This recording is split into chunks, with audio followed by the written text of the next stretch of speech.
It's a process that can seem like forever. The revitalizing of a program after a season left unfulfilled. A long practice of grinding patience and precision in anticipation of the first chance to prove this year will be different. Today, the wait is finally over. For the Bruins, the facelift of the program is finished in Westwood, and there's pressure to live up to the promise. Touchdown! What a play by Josh Rosen! For the Aggies, tension builds in College Station, and the expectation to win is now. How do you like that? Christian Kirk, the touchdown! A crucial first contest for two teams looking to return to national prominence. Texas A&M, UCLA. Their season begins now. From the legendary Rose Bowl, considered the #1 venue in college sports. Welcome to Pasadena, California, where we've got a good one for you today. It's the SEC versus the Pac-12 as Texas A&M comes into town to take on the UCLA Bruins.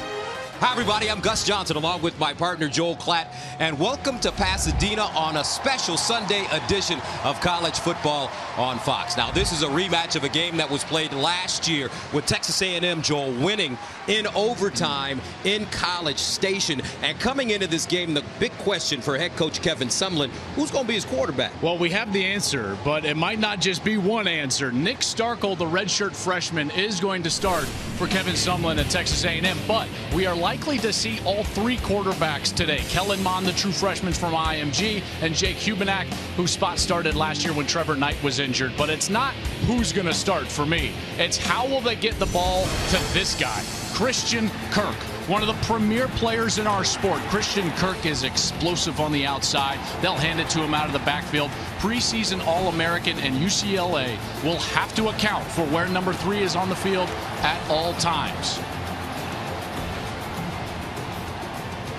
All right, UCLA finished the season 4-8 last year, 2-7 in the Pac-12, but they played their final 6 games without their star quarterback, Josh Rosen.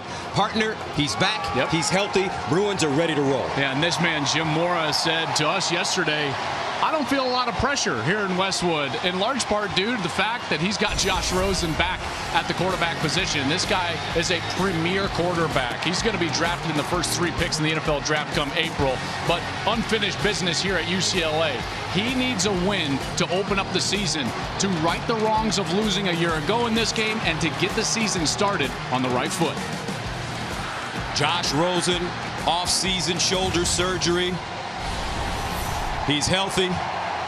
Some consider him maybe the top quarterback pick if he elects to come out of school this year in the NFL. And here come the Bruins.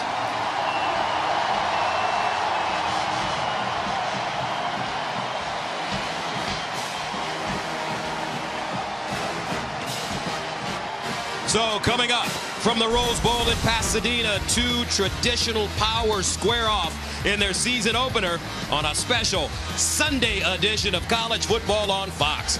A&M, UCLA, opening kick coming up next. Welcome. How's it going? And welcome back to the Rose Bowl. UCLA out of the Pac-12, ready to take on Texas A&M out of the SEC in a series that dates back to 1940. A&M leads it 3-2. The teams played in Los Angeles the last time in 1955. And don't forget, last year in College Station, UCLA rallied from 15 down in the 4th quarter to force overtime. But the Aggies won it 31-24. As we take a look at the weather, it's hot. And it's not just that desert heat. Feels a little humid as well. Yeah, this is unseasonably warm here in Pasadena. Now, there has been some cloud cover here late in the afternoon, and it's cooled things off. Yesterday and at points today, it has reached the triple digits. So something to pay attention to here, the fitness of these players. And you talked to Coach Moore yesterday. UCLA flipped sidelines. That's right. This year, it's a new sideline for UCLA. They will be on the near side as you're watching at home, which takes them out of the sun. The sun, as this ball game goes on, will be directly in the face of the Texas A&M squad. All right, A&M won the toss, deferred UCLA to receive the football.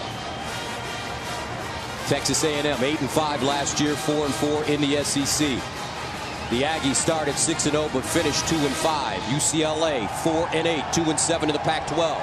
Bruins started 3-2 but lost 6 of their last 7. Both these coaches, according to reports, are under major pressure to win, and they each want to get off to a good start today. Man will kick it off for the Aggies. Darnay Holmes, the deep man. A&M, UCLA underway, and this ball kicked out of bounds.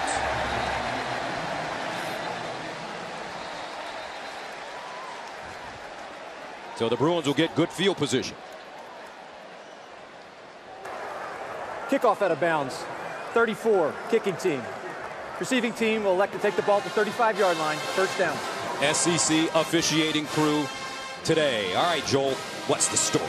It's about the run game for this A&M team, because this is a guy and Nick Starkel that's coming out here, and excuse me, we're talking UCLA here. Bola Ola run for me, the UCLA run game. 127 out of 128 in the FBS a year ago running the football. They were so bad on the defensive side. Armani Watts, he's the new face of the defense. We've had great faces of the A&M defense. Most notably, one just left, Myles Garrett. Can Armani Watts step up this year? First down and 10 from the 35-yard line for the Bruins. And they give it to Ola Run for me, and he goes nowhere. Great defensive attack. Alaka with the first tackle of the game. So Josh Rosen, what do you like about his game? Everybody thinks that this kid is special. He's the best pure quarterback that we've got in college football right now. You know, he doesn't necessarily play outside of the structure great, but when he's clean in the pocket, there's no one better. Aggies sacked him 5 times a year ago, and it's Ola Run for me again, and not very much room over the right side. The Aggie defense stout against the run to start this game. That's something that's got to get established for UCLA. And Jim Mora, the concern was getting into these situations, obvious passing situations. This is when they were unable to protect Josh Rosen a year ago when facing A&M. Third down and 9 at the 36. Ola Run for me remains in the backfield. Rosen out of the shotgun.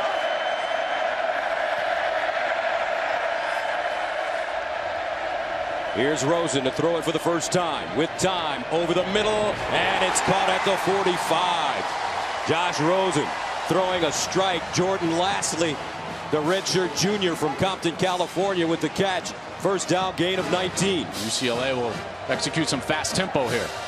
Rosen to throw it again. This time, the seam, and incomplete. That one thrown a tad bit high for Caleb Wilson. And for the first time today, Rosen has to pick himself up off the turf. Last year, as I mentioned, they sacked him 5 times. They knocked him down 7 times.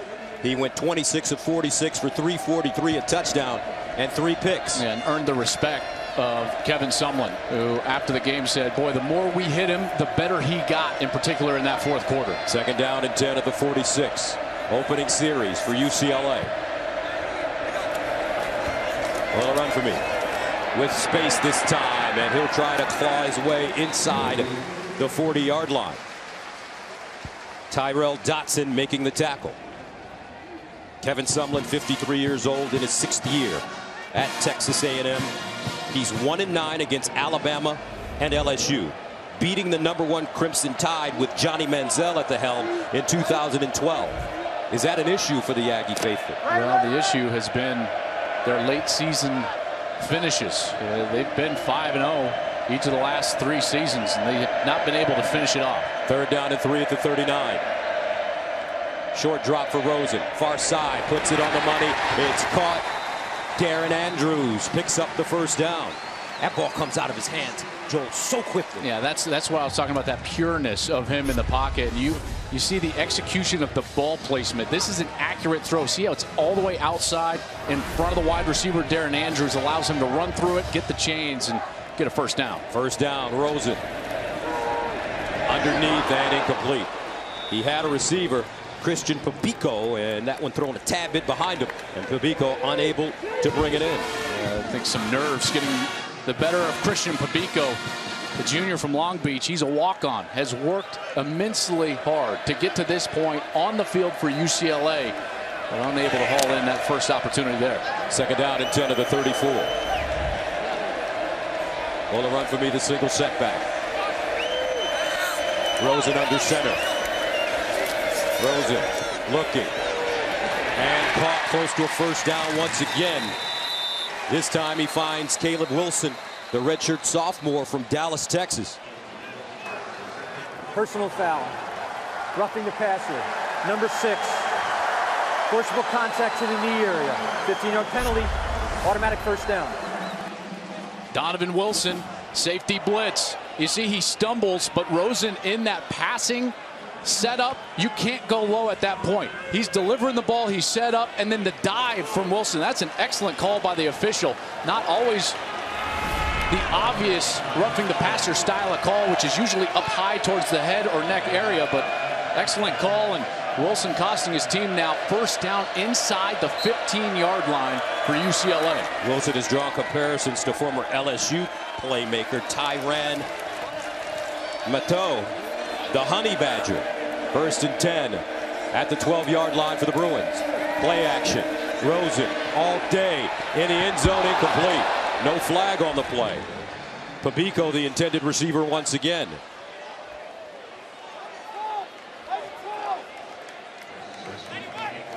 Rosen has had time to throw, but this is what I love right now. UCLA jumping in and out of tempo here, going fast on this snap. 10th play of the drive. And a quick strike. But A&M well prepared. Darren Andrews had no room after he caught the football. And he was gobbled up by Dotson and Caper Smith. Well, this is when the onus falls directly on the shoulders, or more specifically the right shoulder of your quarterback, Josh Rosen. Obvious passing situation, very difficult here as the back of the end zone starts squeezing the defense tighter to the wide receivers. There's just less space to operate with. Third down and 10 at the 12-yard line. Bruins need to go to about the 2.5 for first. Rosen in trouble, throws, and incomplete. He's got some backside pressure by Jarrett Johnson, the senior from Katy, Texas. And the Bruins will have to settle for a field goal attempt. And that was one of the questions for Texas A&M was, were they going to be able to generate pass rush without Myles Garrett on the field? Jarrett Johnson, the senior, he's 6'3", 265 pounds, and what a great spin move to the inside. Gets him free, and he disrupts the timing there to force a field goal. So J.J. Molson, who was 12 of 20 last year with a career long of 49, in to attempt a 29-yarder.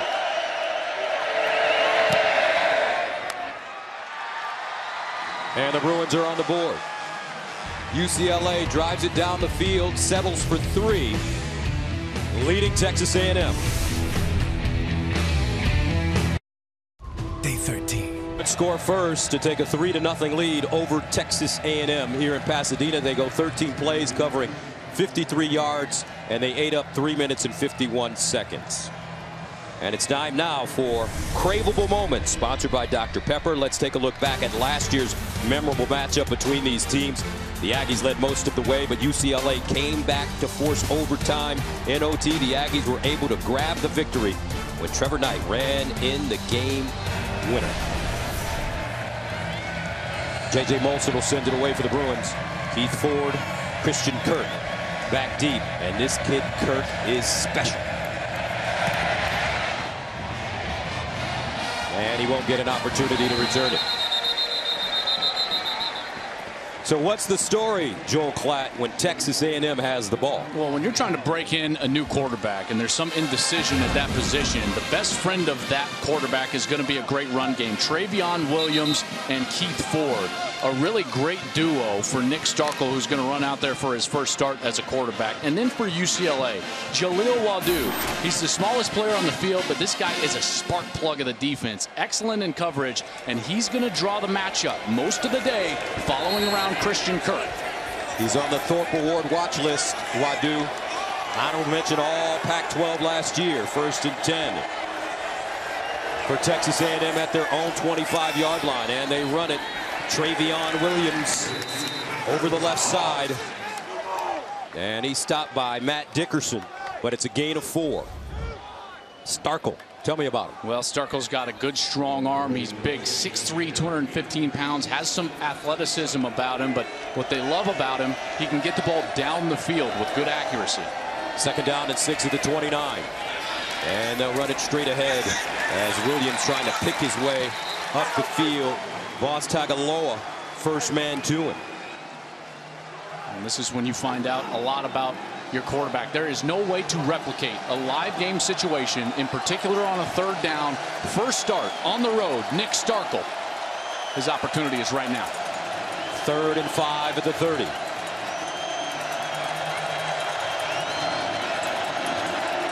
Starkel, low snap, he handles it, drops it off, underneath, caught Christian Kirk, and he'll pick up the first down. The junior from Scottsdale, Arizona, dragged down from behind by Adarius Pickett. I love what they're doing here. Kirk is in motion. He's coming and he's going to let everything clear out, and then bang, he hits it, and he's heading to the inside. That's an easy throw for the quarterback. They get it to their best player for the conversion. Gain of 13. First down and 10 at the 43. And it's Williams. Travion Williams, first true freshman for A&M to rush for more than 1,000 yards in the season. He ran for 1,067. I think the 3 most important players on the field for Texas A&M are going to be Ford, Williams, and Kirk. Can they help out their young quarterback, Nick Starkel? 2nd down and 8 at the 45. Starkel underneath, and he's got Kirk once again. Christian Kirk, a preseason All-American as a receiver and a punt returner. Gotta love the play calls from offensive coordinator Noel Mazzoni. In breaking routes early, easy throws for Starkel. He's able to complete them, and guess who's catching the ball? Number 3, Christian Kirk. That time he gained 12. 1st and 10 at the UCLA 43 and a flag. Legal substitution. 12-man in formation. Offense. 5-yard penalty. First down. All right, let's go to Jenny Taft, who's got the eBay best seat in the house. Gus, I asked Coach Sumlin before the game why so quiet about the decision to go with Nick Starkel. He told me that was all by design. We've been happy with what we've seen from him. I also asked Coach Sumlin, will we see multiple quarterbacks tonight? He had hinted at that, and he said, you know what? I don't know yet. Maybe Kellen Mond at some point. We're going to see how this one gets started. All right, thank you very much. And Williams trying to hurdle the defender, can't get over the top of Adarius Pickett. He was trying to make all the highlight reels. Oh, he was so close, but Pickett does a great job. Make sure he gets that left foot, grabs hold, brings him down. Adarius Pickett is a good player, well-seasoned player from that safety position. You'll see him up near the line of scrimmage a lot today. Had 42 tackles and 3 interceptions last year. 2nd and 14 at the 47. Starkel stepping up, delivers underneath, and he has Rashawn Paul. And Paul drags his man out of bounds. Looks like he's got a first down. Boy, I just love what Noel Mazzoni is doing here. Even in a 2nd and long situation, what does he do with his quarterback? He gives him easy completions right in front of his eyes, in between the numbers and in between the hash marks. He dumps it off, and it's a nice catch and run to move the chains. And Coach Mazzoni is a very familiar coach around these UCLA you better believe it. quarters. 1st and 10 at the 33. And Williams again. Coach Mazzoni got to College Station via Westwood as the coordinator of UCLA. He's worked really all over the country, but he had tremendous success here at UCLA between 2012 2015. A guy named Brett Hundley is his quarterback, but still very good friends with Jim Mora. Just not this week. No texting for those two this week. 10th play of the drive. It started at the Texas A&M 25. 2nd and 8. They run left, and the breakback Keith Ford picks up the first down and more. The senior from Cypress, Texas, gains 11. What I love here about this run is that he finds the hole. He wants to go left, and then there's the vision for that cutback, and he finds green grass and lowers his shoulder for a nice first down. 1st and 10 at the UCLA 20 for the Aggies on their opening series. Ford again, bounces it outside. Nice move, keeps his feet churning and goes out of bounds. And there to usher him out of bounds, Josh Woods, but a flag on the play. I think they're going to get a late hit. After the play was over, personal foul. Number 1 defense, late hit out of bounds. Penalties half the distance to the goal line. Automatic first down. That's Darnay Holmes. He's a true freshman corner getting a start. And you see he just lunges right there at the end, clearly out of bounds, makes contact, shoves him again, and that's going to get called every time. Jim Mora was wondering how his young players would react to this stage, and early Darnay Holmes showing a little bit of nerves. Now first down and goal at the 5-yard line for A&M. Can they punch it in for 6 is the question.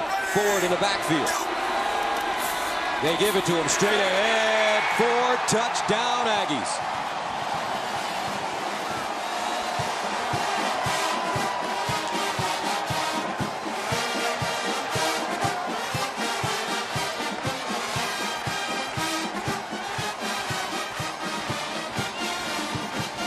He's for the Oklahoma transfer. Watch Southerland, the right tackle. He gets all the way up to the linebacker. That's the key block. And then you could drive a truck through the hole, and Ford finds himself into the end zone. Daniel LaCamera in to attempt the extra point. And it's good. Aggies start on their own 25, marching all the way down the field. Keith Ford paying it off. Texas A&M on top of UCLA, 7-3 here in the first. Spend a little extra time over here, huh, Matt? 75-yard drive, eating up 4 minutes and 28 seconds. To help those in need after Hurricane Harvey, you can join the Rebuild Texas effort. To donate, visit rebuildtx.org or text RebuildTX to 91999. Ford is one of those players from down in that region in Texas. The senior transferred from Oklahoma a few years ago. And that run game for A&M was awful stout on that first series. Braden Mann sends it away. Darnay Holmes is the deep man. And he'll get a shot starting from his own 2. Gets outside and goes down to the 25. So Josh Rosen and the UCLA offense down 7-3, back on the field right after this.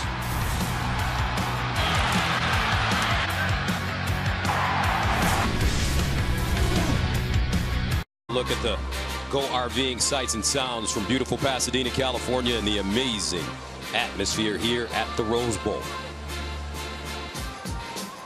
If you haven't been, it's bucket list. The Rose Bowl is sensational. The entire experience. Coming in, you're driving through the neighborhoods, and all of a sudden, boom, there it is, the Rose Bowl, the iconic venue. And there, the San Gabriel Mountains. I remember being a kid growing up in the Midwest and watching games from the Rose Bowl and thinking to myself, is that real? Are those mountains real? Is that a set, just a backdrop? Yes. Oh, man. Beautiful here. Tip of the San Gabriel Mountains, about 1.5 miles away to the heart, 43 miles. 1st and 10 at the 25. Rosen to throw on first down. And that went high. So UCLA has a new offensive coordinator coming over from the University of Michigan. What do you think he's thinking right now? Well, Jed Fish is a guy who's been in NFL circles and was under Jim Harbaugh a year ago. And what he's thinking right now is, how do I get my quarterback more comfortable? Because Rosen has hit the turf now 3-4 times during the course of this game. And they obviously got the penalty and got inside the 15-yard line. But they're having a hard time right now protecting up front, keeping Josh Rosen clean. Rosen 4 of 9, 31 yards. Quick strike this time to the near side. It's Andrews, and he is dropped. Wonderful job by Miles Jones, a true freshman from Magnolia, Texas. What great coverage here on the outside from Texas A&M. They're trying to get the ball out of Rosen's hands quickly, but right there, just steps up, and he's immediately there for the hit and brings him down. That A&M secondary playing very aggressive right now. 3rd down and 11 at the 24. Bruins need to go to the 35 for first down. Rosen dances out of the pocket and hit as he throws. Incomplete. Or is that one picked up? Jarrett Johnson with the sack. And Texas A&M has it inside the UCLA 5. Armani Watts scooped it up and almost got into the end zone. This is going to be very close. As Rosen is rolling to his right, Jarrett Johnson's going to beat Colton Miller, the left tackle, and Rosen tries to set up and throw, and that ball, that is going to be awful close. Now, I thought Johnson has made contact before that hand was starting to come forward. I'll be shocked if they don't look at this, but see how his hand is around his wrist? The control that Rosen has of the football will be what they are going to watch in this replay. When does control get lost for Rosen? And if that is before that hand starts moving forward, then we're going to have 1st and goal Aggies. Give a lot of credit to Jarrett Johnson. They've been wondering how they're going to replace Myles Garrett. Put pressure on the quarterback, and now twice Jarrett Johnson has come up with pressure, in particular on the backside of Josh Rosen. All right, let's go to our rules analyst. After video review, the ruling on the field of fumble is confirmed. 1st down. Well, we don't need to go to our rules analyst. Texas A&M has the football. Yeah, that initial look, Gus, I totally agree, because as Johnson's hand makes contact, you see the control is being lost with the ball in Rosen's hand. Credit Johnson just hustling the entire time. Absolutely. I think that's the correct call. Good confirmation by the replay officials, and A&M with a golden opportunity here. They'll start 1st and goal at the Bruins 3. Starkel lobs it in the corner and incomplete. Ball intended for Rogers. And Kevin Sumlin knows that one was thrown a little high for Kendrick Rogers. Yeah, in particular because Rogers has such a height advantage. He's 6'3". He was working against Darnay Holmes, the true freshman. Holmes is only 5'10". So at that point, you just got to put the ball right back at the back pylon and let your tall wide receiver go and get it. Keith Ford scored the last time he touched the ball. 2nd and goal at the 3. Ford, no, in the corner and incomplete. This time, Christian Kirk, the intended receiver. Good defense by UCLA. Wadu, the spark plug. They have him listed at 5'9", 180 pounds. Coach Mora told us he might be 170 pounds soaking wet. And this is a huge opportunity here for UCLA. In sudden change situation, a chance to get off the field and force a kick. 3rd down goal at the 3. Keith Ford lines up in the backfield. They give it to Ford around the left side, and he won't get in. Wonderful job, but Darius Pickett denied him. Pickett had to avoid the block of the wide receiver who's going to come down and try to block him right here. And you're going to see our Darius Pickett. He's going to slip right past him. He spins, and then he is in perfect position to stop Ford at the 2-yard line. So Daniel LaCamera will come on to attempt a 19-yard field goal.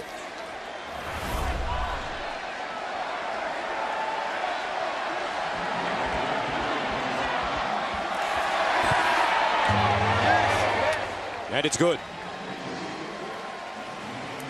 Texas A&M takes a 10-3 lead on the road against UCLA.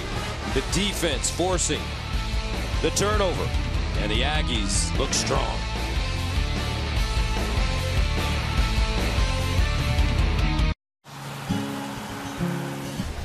Ten to 3, Texas A&M off to a great beginning with 5:11 to play in the 1st quarter against UCLA. 2 huge questions answered for A&M. One, how you're replacing Myles Garrett. Jarrett Johnson has been terrific so far in this opening quarter of the season. And the other question was at quarterback, and you got to say Nick Starkel has started this game very well. Now, missed an opportunity on the last series to get it in the end zone, but you take it at 10-3 and him settling in nicely. Braden Mann kicks it off. Darnay Holmes is deep. And Holmes will start from his own goal line. Ooh! Woo! Wood being laid on the field. Buddy Johnson.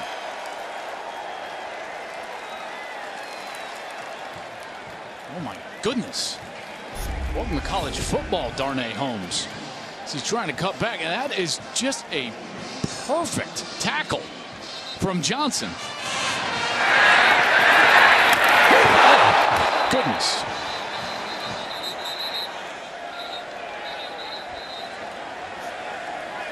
Boy, after plays like that, the energy that a defense generally comes out and plays with is off the charts. I'd be shocked if they're not flying around on this snap.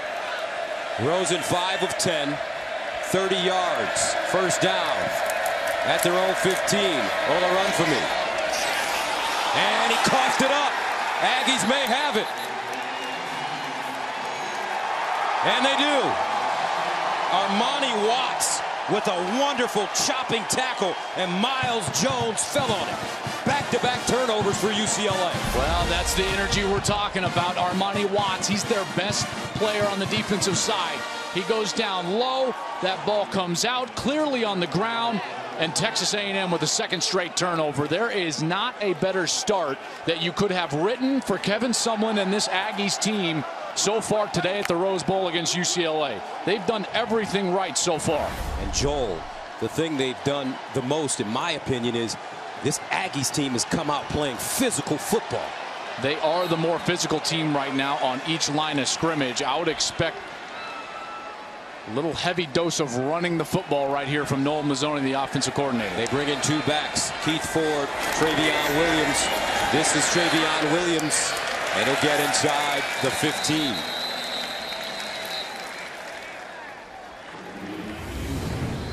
And that two-back set, when they've got both Ford and Williams in the backfield, that's so difficult to defend because they generally send them in opposite directions. And the linebackers for UCLA have to respect those two players. It creates seams and gaps for the defense. A 6-yard gain by Williams, 2nd and 4. And they'll give it to him again. Look at him run, spinning down to the 2-yard line. Darius Pickett with the saving tackle. You see, here's the motion. You're going to send Ford one way and the other back the other way, and what it does is creates those big seams in the middle of the defense, and A&M is taking advantage of that right now in the run game. Travion Williams. First and goal at the 2. Williams, will he walk in? Touchdown A&M.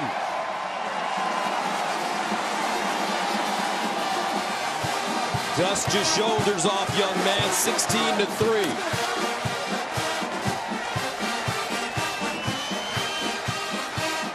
Well, exactly like we expected. It was going to be sheer brute force by that offensive line, running the football in for a touchdown. Williams right on that left side, and this is just straight speed to the pylon. And he gets it in for the touchdown. Extra point up. And good. No cute stuff that time for Kevin Sumlin's offense. They pounded it right down the throats of UCLA. And right now, A&M with 10 points off turnovers in the last minute and 7 seconds. I just love the fact that Noel Mazzoni, the offensive coordinator for A&M, he found something. He found that when he's got both backs in the backfield, Travion Williams as well as Ford, whenever he goes with misdirectioned or sending one of those players in the opposite direction of the carry, he is creating big seams, and UCLA is going to have to make an adjustment because that was far too easy for a 3-play drive, marching it in, taking a 17-3 lead. Here's Coach Mazzoni. Won the game last year in College Station, using an old UCLA play, Joel, to get Knight into the end zone for the score. Yeah, that's one thing that not a lot is going to change when it comes to Noel Mazzoni's system. Now, it may change in emphasis, but the scheme is not going to change. And right now with A&M, the emphasis is going to be on those two backs, Travion Williams and Ford, as well as finding creative ways to get Christian Kirk the ball. That's what I love about his offensive system, is that it's flexible enough to do all those things. So man sends it away. And the Bruins will start from the 10-yard line. But that special teams for Texas A&M, so dominant to start this game, not a lot of room. Saturday, it's a big-time college football doubleheader on Fox. First, Nebraska looks to flex their Big Ten muscle when they take on Oregon at 4 Eastern. Then number 14 Stanford battles Heisman hopeful Sam Darnold and the number 4 USC Trojans at 8:30. It's College Football Saturday starting at 4 p.m. Eastern on Fox. UCLA struggling a little bit yesterday. USC rather struggling a little bit yesterday against Western Michigan. I think most people surprised with the way that USC's defense played in that game, but Western Michigan's got some talent. Remember, they were undefeated in the regular season a year ago. 13-0 as Rosen completes the pass to the near side. Darren Andrews, well covered, but managed to haul it in. Last year in this ball game, UCLA was down all the way into the fourth quarter by as much as 15. So not uncharted waters for UCLA, but the fact that it happened this quickly in the first quarter is a bit shocking. 2nd down and 5 at the 25. Rosen incomplete. No flag. Andrews again the intended receiver. Well, there should have been a flag. I thought that was a missed call there by the officials, because the defensive backs for Texas A&M, watch this, as Lasley, number 2, is going to be trying to run his route. He just gets shoved right into the other wide receiver. Rosen's looking for a flag. I thought there should have been one as well. Second, make that 3rd down and 5 at the 25. Soso Jamabo in the game at running back. Rosen deflected at the line of scrimmage, incomplete, and the Bruins will have to punt it away.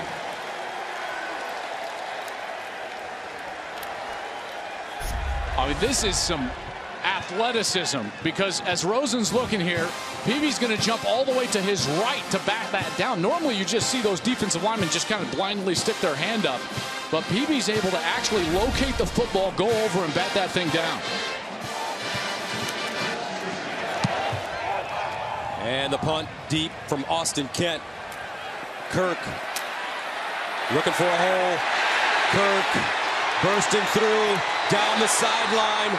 Still on his feet, and he finally goes down at the Bruin 45.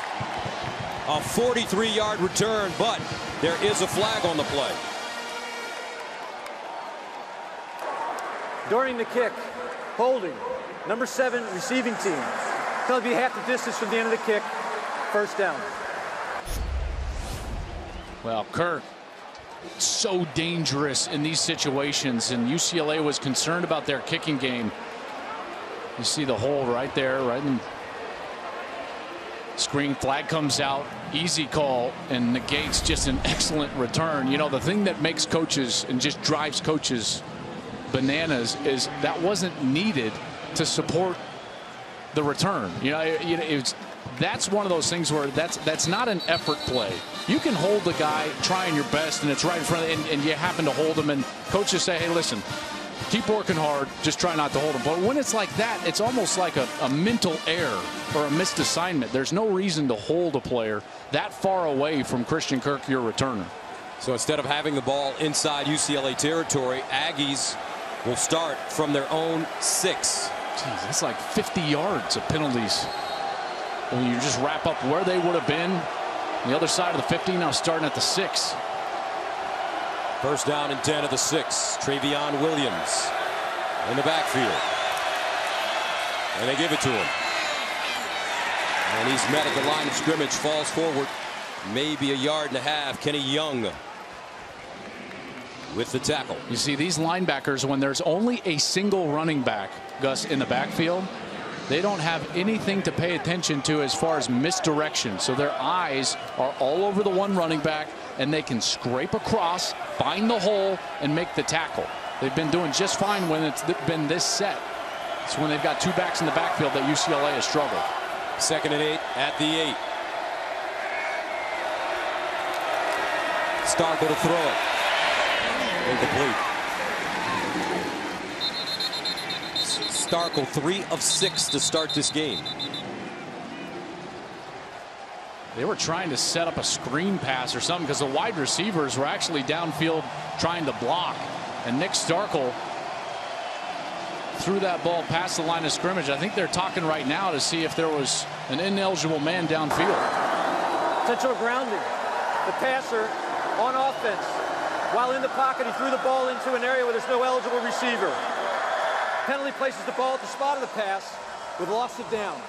Third down. Interesting call here. Here's what they're going to say is that because these wide receivers at the top of your screen had no intention to catch it, the running back is actually number 5, Travion Williams, far away from where that ball was, and because of the way that that play manifested itself, that it was intentional grounding. Interesting call right there. I don't disagree with what the officials were doing on that play.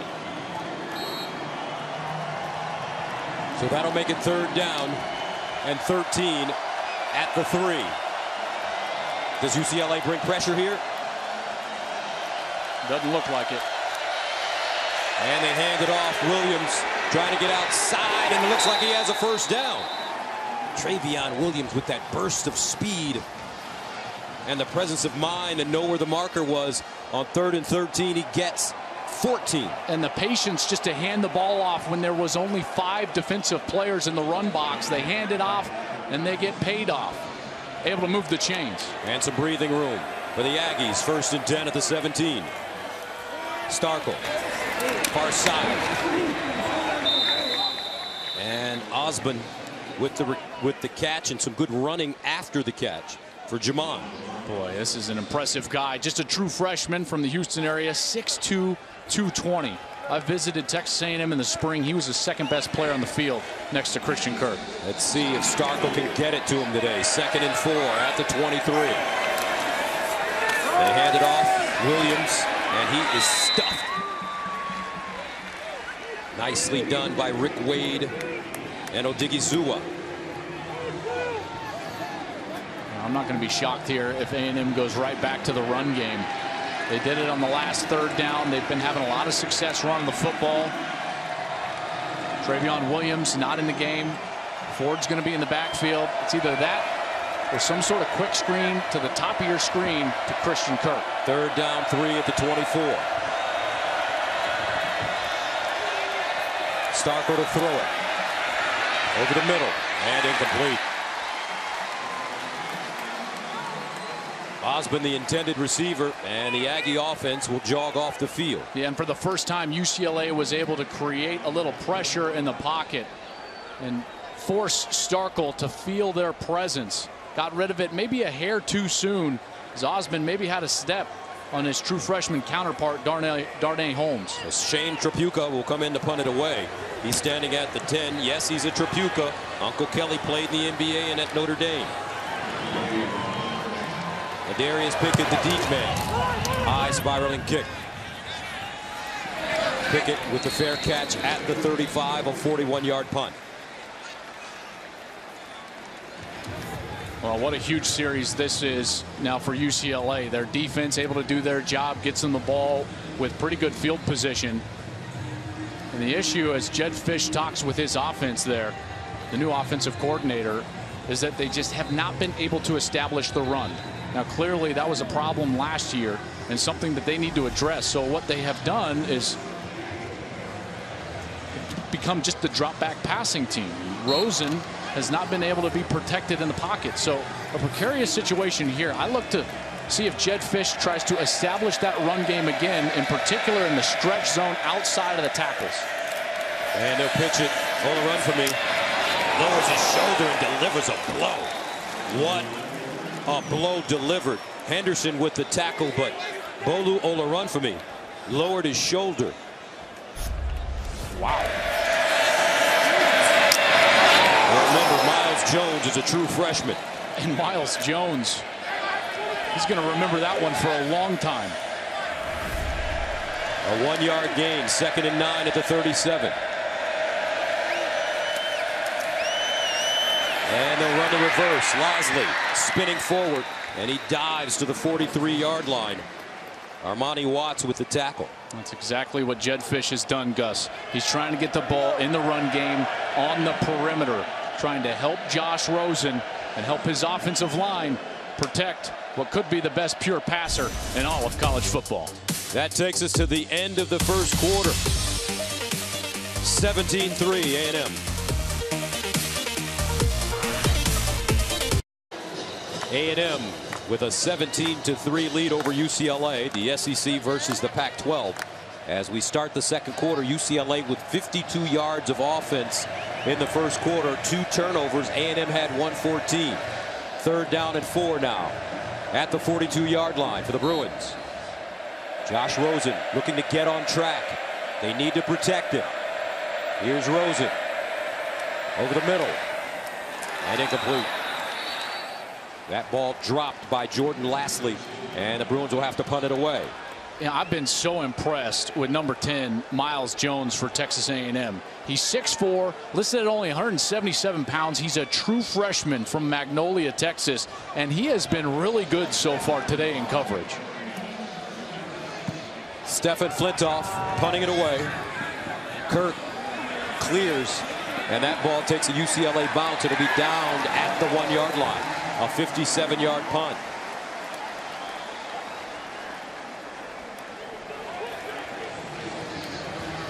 Defense for UCLA has got to expect that A&M is going to lean on the run game to try to get them out of the shadow of their own end zone.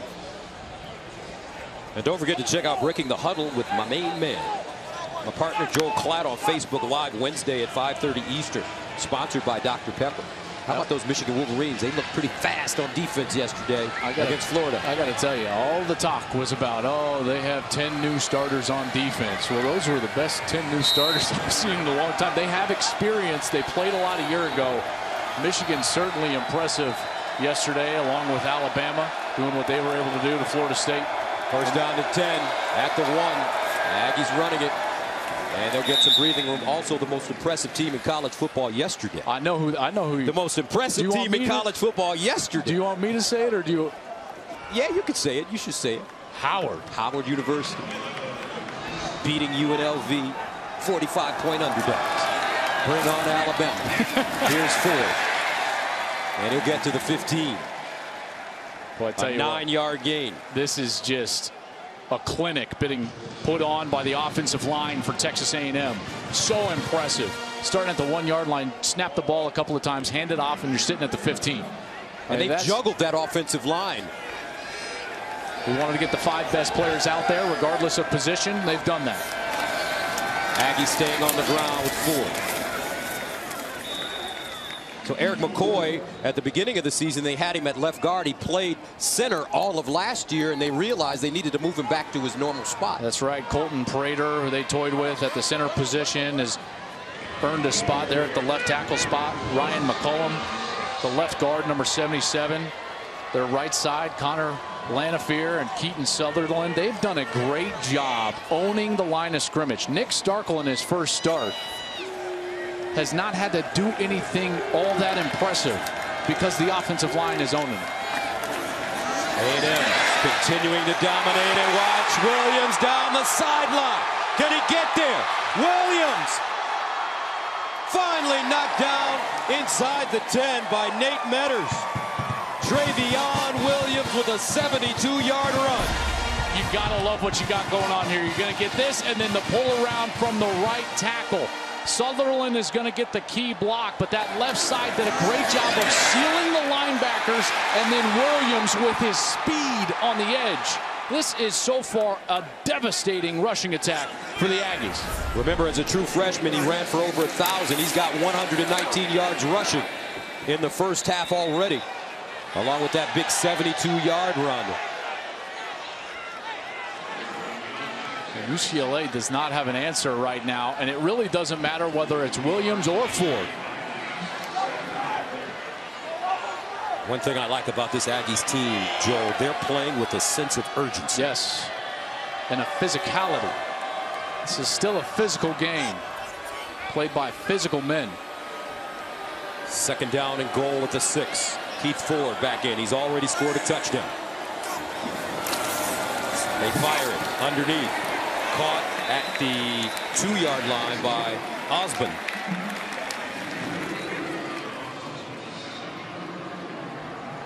Boy, even here on a third down, there is no reason to do anything other than hand the ball off. If for nothing else, the O-line has earned it. They have earned the right to try to punch this in right now in the run game. Be shocked if they weren't able to do so. They've been that dominant thus far. 3rd and goal at the 2. Ford remains in.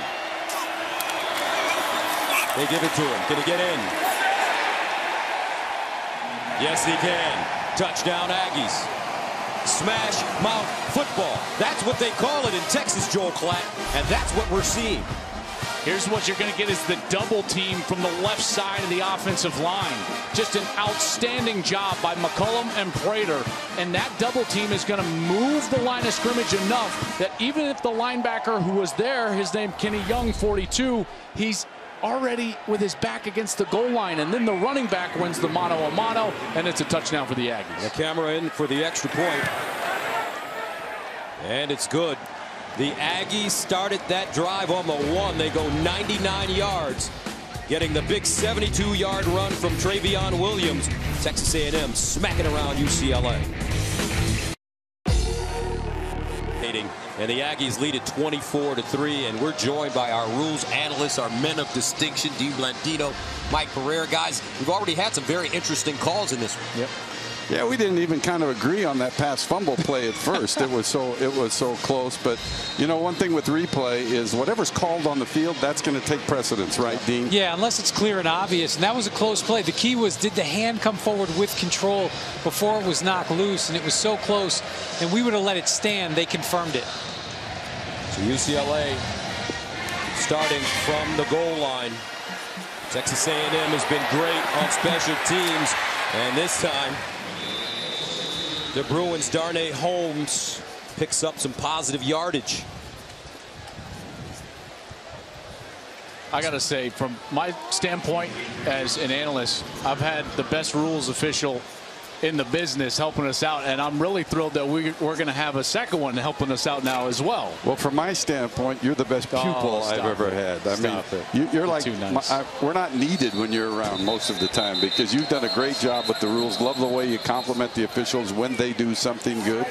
And when you do disagree, you disagree respectfully, which we do appreciate. You know, you bring up an interesting point, though. I think people need to start thinking about complimenting officials more. In the youth ranks, we're at a shortage of officials around the country, and we need more people to get involved. First down and 10 at the 23, and they're running it over the right side. Dean Blandino will be with us next week. USC and Stanford. Guys, thanks for joining us. We'll see you later. We'll let you get over to the booth, and you will be with us for the rest of the game. Thank you. This defense for Texas A&M, they're taking a page out of their offense's book, which is owning the line of scrimmage. And this defensive line has played really well. And that front seven has been very active, not allowing UCLA to get any traction in their run game. Second down and 9 at the 24. On the run for me. The deep man. Out of the offset eye. Play fake. Rosen. Incomplete. Papico, the intended receiver, just no rhythm offensively for the Bruins. Yeah, and they're right now in desperate need of help for Rosen on the offensive line, and they need a playmaker on the outside. Even when Rosen has had time, which he did on the last snap, no one's been able to get any separation in the secondary and get themselves open to a point where Rosen can hit them down the field. Bruins averaging 2.4 yards per play. Third down and 9 at the 24. Rosen out of the shotgun. Steps up in the pocket. Decides to run it. He's got to get down. He gets out of bounds at the 30. As Alaka knocks him out of play. Again, nowhere to go with the football. No separation from the wide receivers for UCLA. And A&M is just dominating this game right now. This secondary for A&M really a strength for this team. And they're blanketing these wide receivers. Nowhere to go. Flintoff kicks it away. Kirk allows it to go out of bounds. And Texas A&M will start at their own 35. Hot start for A&M. They'll have the football right after this. I'm leaving USC. Of UCLA. Let's go downstairs where our Ginny Taft is standing by. Well, Gus, 122 yards, 1 touchdown for Travion Williams. What a start, doing all of that while dealing with Hurricane Harvey. His family airlifted by the Coast Guard from their Houston home. At times, he didn't know what shelter they were at, but he told us all he could do was focus on game week. This game, this performance is for them. All right, thank you very much, Ginny. Texas A&M, College Station, about 90 miles away from Houston. They got 20 inches of rain in College Station. Pete Ford running. And he's stopped by Matt Dickerson. They're back, Gus, to this 2 running back formation. Now a new quarterback in the game, Kellen Mond, the 6'2", 210-pound freshman from San Antonio, number 11. And they give it to Ford. Kevin Sumlin did tell us that he would play 2, maybe even 3 quarterbacks in this game. Yeah, and what a great spot to put in a kid for his first action. Just a true freshman from the San Antonio area, but he played at IMG Academy last year down in Florida. Mature for his age, and with the offensive line playing so well, it's a great spot to bring him in, get his feet wet. 3rd down, 3 at the 42. Mond will throw it for the first time. Near side, incomplete. Very good throw. Receiver Kendrick Rogers just unable to make the catch, and the Aggies will punt it away. Now, if you're Coach Sumlin, do you second guess yourself now, putting another quarterback in when your team is playing so well under Starkel? I think that the reason it's 2 facets to this. One is the offensive line was playing so well, so you think that you can go out there, get a first down, just run the football. But also, Gus, the defense is also playing well. So even if he feels like he stalls out the offensive momentum, the defense has still got his back. Darius Pickett signaling for the fair catch. Lets it go over his head and into the end zone for a touchback. 58-yard punt coming up. Josh Rosen trying to get something going offensively for the Bruins. They're down big on their home turf.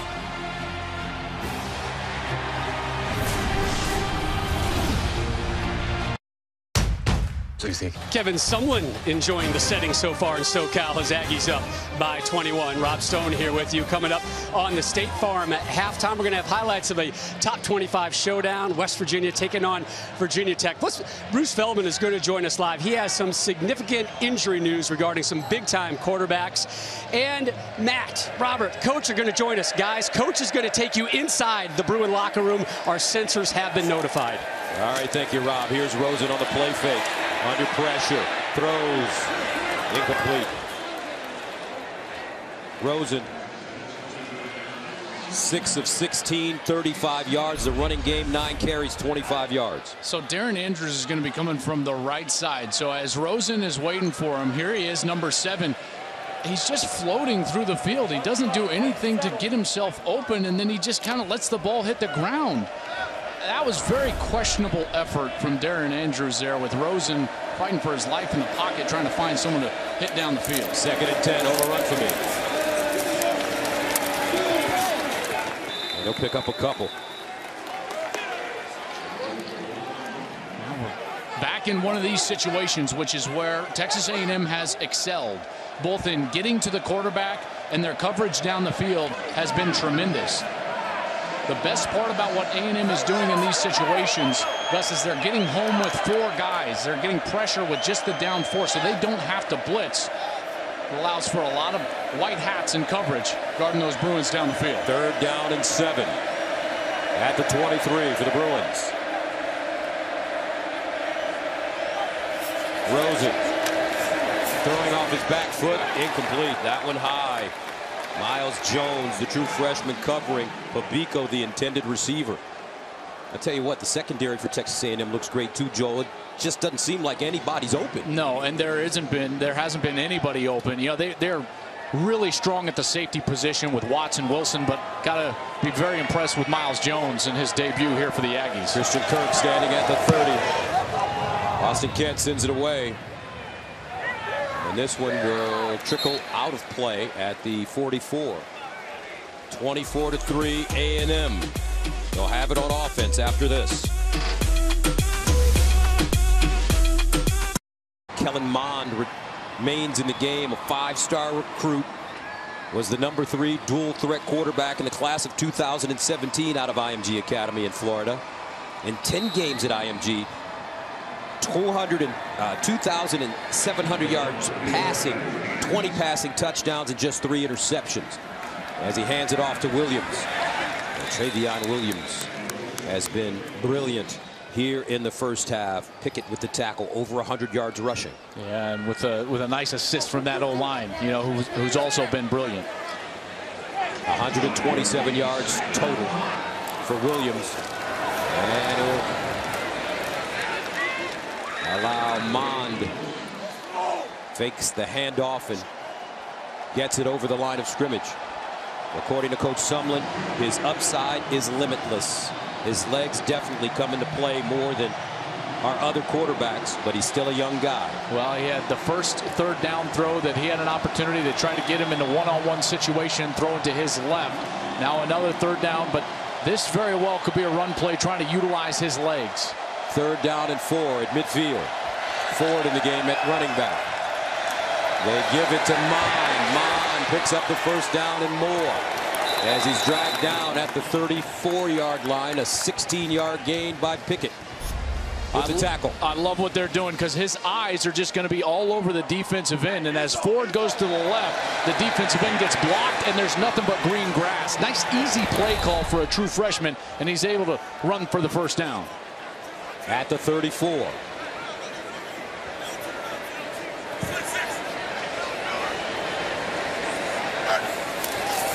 Ford. No, Mond tucks it, and he'll get a half yard on the play as Keyshawn Lucier South comes up with the tackle. You know, this is always so interesting, in particular when there's young quarterbacks on the field and it starts to rain a little bit. I always wonder about if they're a good bad weather quarterback. You know, that's always in the head of a quarterback, is the grip of the football, and we'll see that come to fruition right here with Kellen Mond. 2nd down and 9. Mond flips it out into the flats, incomplete. Intended for Kirk. Rain coming down here in Pasadena. Joel, I thought it never rained in Southern California. You know, it generally doesn't, and Mond is having to deal with it. Boy, that was awful close to going backwards. Obviously rolling out of bounds, so they get away with it. But the first thing to go when it starts to rain is your confidence as a quarterback, and the ball is always going to tail down towards the feet of the wide receiver. 3rd down 9 at the 33.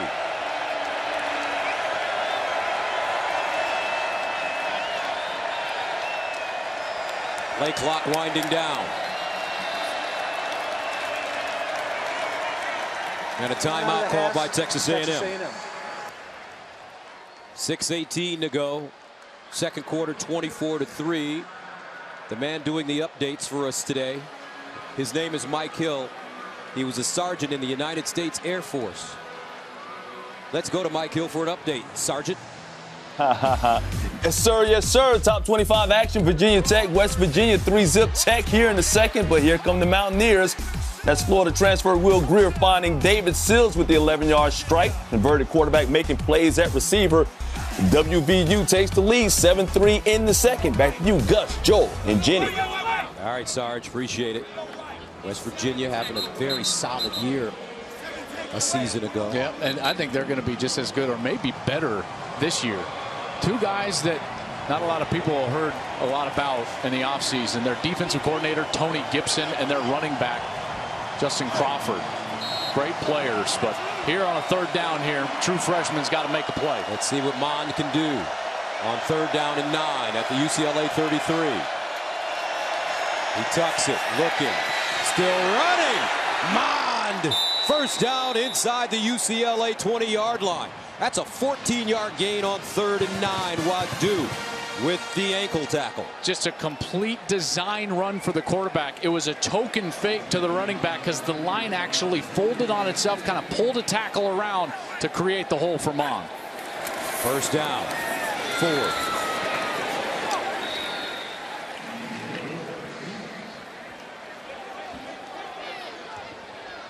4. This offensive line has been so good today, regardless of quarterback, regardless of back in the backfield, whether it's been Travion Williams or Keith Ford. They have had big holes to run through thanks to those 5 big fellas up front. Gain of 5 on the last play, 2nd and 5 at the 14. And they'll run it straight ahead again and pick up a first down for Keith Ford.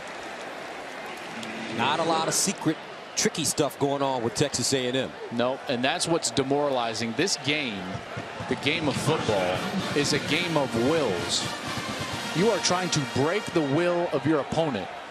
And when they know you're going to run and you know you're going to run and you're still successful, that's the start of breaking the will of the opponent. First down and goal at the 9. Travion Williams comes back in.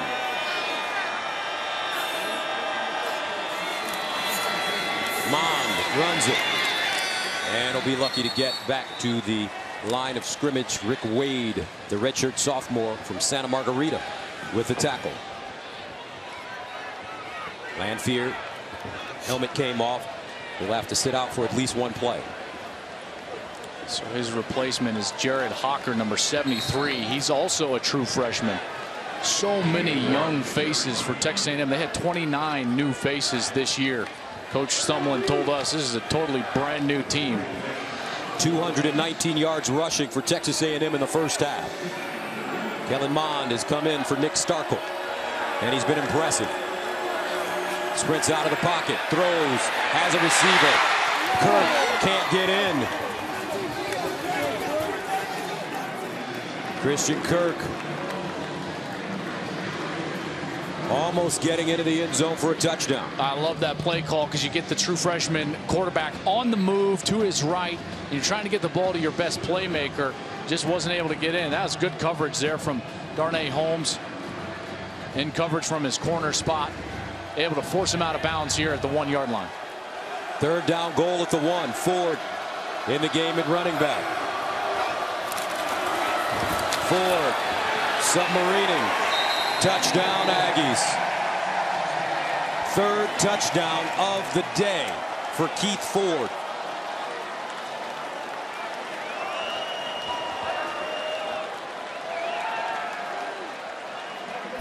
Every time you hand the football off inside the 5-yard line, there's going to be an unblocked defender. The running back knows it, and at this point it's just man-to-man who can win at the goal line, and Ford has done it a few times today over the linebacker number 42, Kenny Young.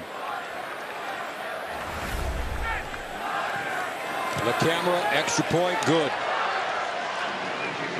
31-3, Texas A&M. 4 rushing touchdowns for the Aggies. Smash mouth all the way. Yeah, this has been a totally dominant performance here in the first half. This has not been trick plays. It hasn't been 2 pick sixes, although they did get the turnover that led to an easy touchdown. They've dominated on each line of scrimmage. Their skill position guys, in particular on defense, Gus, that secondary has not allowed UCLA to get loose at all in the passing game. And another 10, 11, 12 play drive, 11 plays, 56 yards, 4 minutes off the clock before Ford takes it in on the 1-yard touchdown plunge.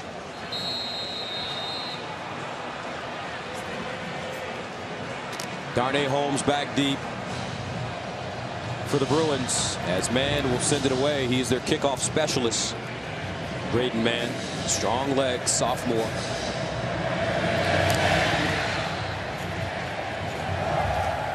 Holmes from the 5.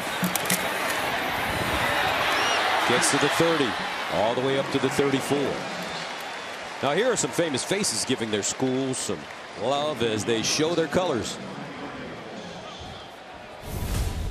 Hey Aggies, it's Myles Garrett. Just wanted to say good luck and go get the Bruins. Gig 'em. I'm happy to be an Aggie. 2008. Woo! Hi, this is Troy Aikman, and I want to wish my UCLA Bruins the best of luck this season. And let's do it right. Week 1 with a win over the A&M Aggies. Well, Troy, I'm sure you're not too happy. UCLA with 3 first downs on the first drive. They have not recorded a first down since. Well, a run for me. The single setback. And they'll give it to him. He crosses the 35 up to the 37. Olaka again with the tackle on defense for A&M. Yeah, if they're going to have any chance in this game, they've got to create something, whether it's a schematic edge or a physical edge in this series here before the half. They're going to have to find something in their offense, whether it's the run game or throwing the ball down the field. Gain of 4 on the last play. Well, the run for me again. And he'll pick up a first down. Jones with the tackle. Finally getting some push out of their offensive line. Finally moving the chains. It's their first down since that first series that you were talking about. 1st and 10 to the 44. Play fake. Rosen throws the deep ball. Down the field. He's got a receiver. Caught inside the 5. Jordan Lasley. Rosen put that one up and on the money. Couple of flags out. This is going to be pass interference. Pass interference. Number 14 of the defense. Penalties decline. The result of the play is a first down. It's exactly what they're able to do, is find some sort of success. It started with the run game. They get the first down, and then a big, heavy play-action fake from Josh Rosen, and he's able to get the ball down behind the defense, and Lasley comes down with it. A 54-yard reception. 1st and goal at the 2-yard line for UCLA. Jalen Starks comes in at running back, along with Olarunfemi. They hand it to the up man. Starks pushing forward. Touchdown Bruins.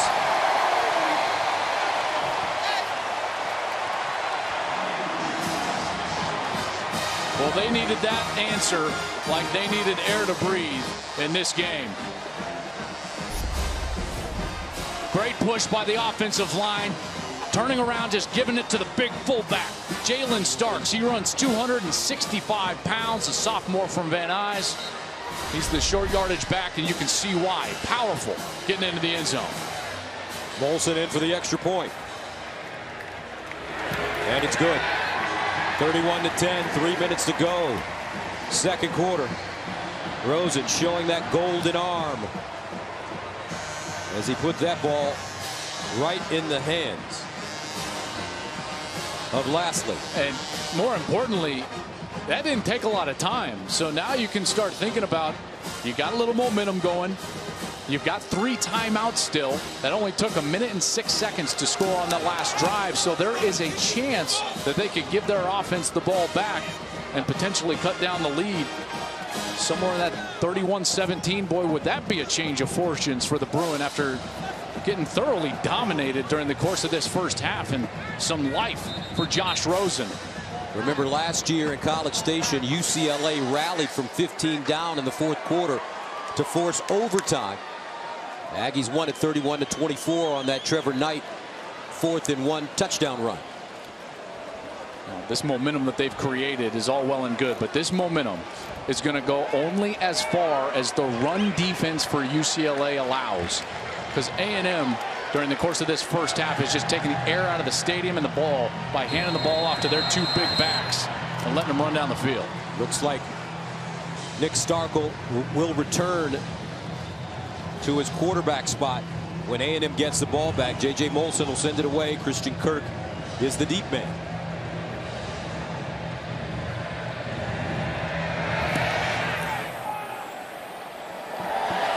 Kirk from the 1.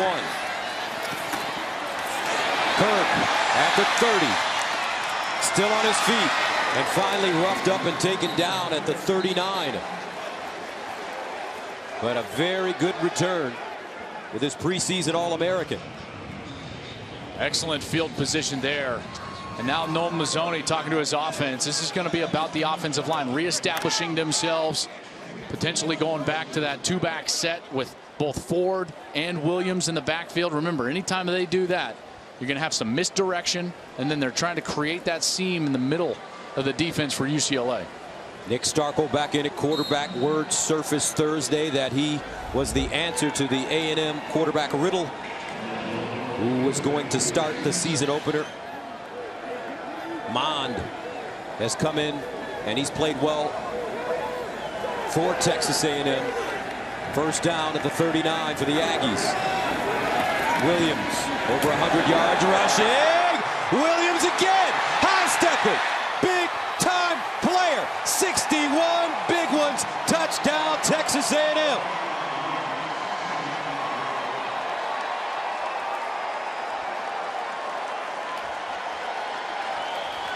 Travion Williams, 15 carries, 188 yards and 2 touchdowns. And he's got a scepter. He's feeling that good about himself. Hey, what are you doing? What a run. What a run. Noel Mazzoni, the offensive coordinator, is just dicing this defense up with this 2-back set for Texas A&M. Dejection.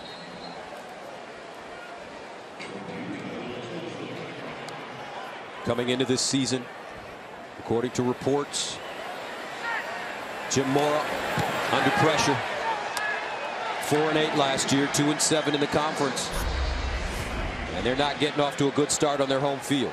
The motion is going to clear out a linebacker. Watch the linebacker clear out. Now, at this point, it's just a math equation.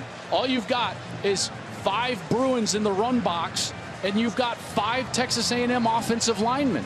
That's the absolutely best possible scenario to run the ball. All they've got to do is put a man on a man, and boom, they hit the edge, and he's down the field. That set has created amazing seams in that defense. Eric McCoy, 64. He really had that key block. Great block by the left guard. Center getting around in that spot. And Travion Williams takes it the distance. Texas A&M with 281 rushing yards and 5 rushing touchdowns. And the numbers for Travion. His career high, 217 against Tennessee. 38-10. 2:40 to play in the second quarter.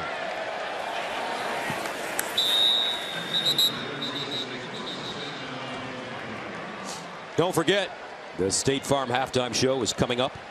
The guys will break down the first half and have highlights from other games around college football.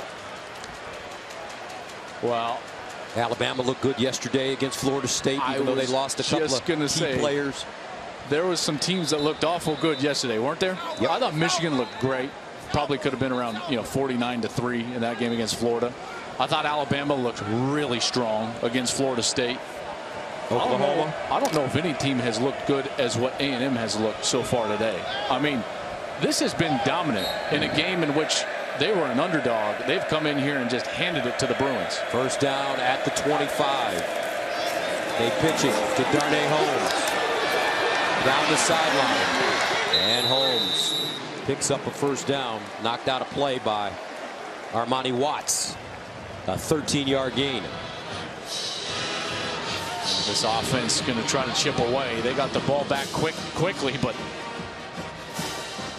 it was after a touchdown and not a solid defensive series. So they're not going to be able to cut back into the lead, in particular before halftime, like they thought they might when it was 31-10.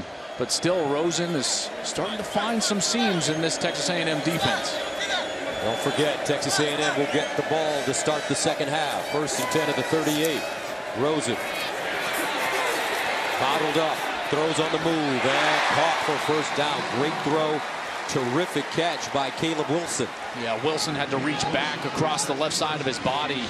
Caleb Wilson, 6'4", 235 pounds. He's got the best hands on the team and displayed it right there. Back-to-back 13-yard gains for UCLA.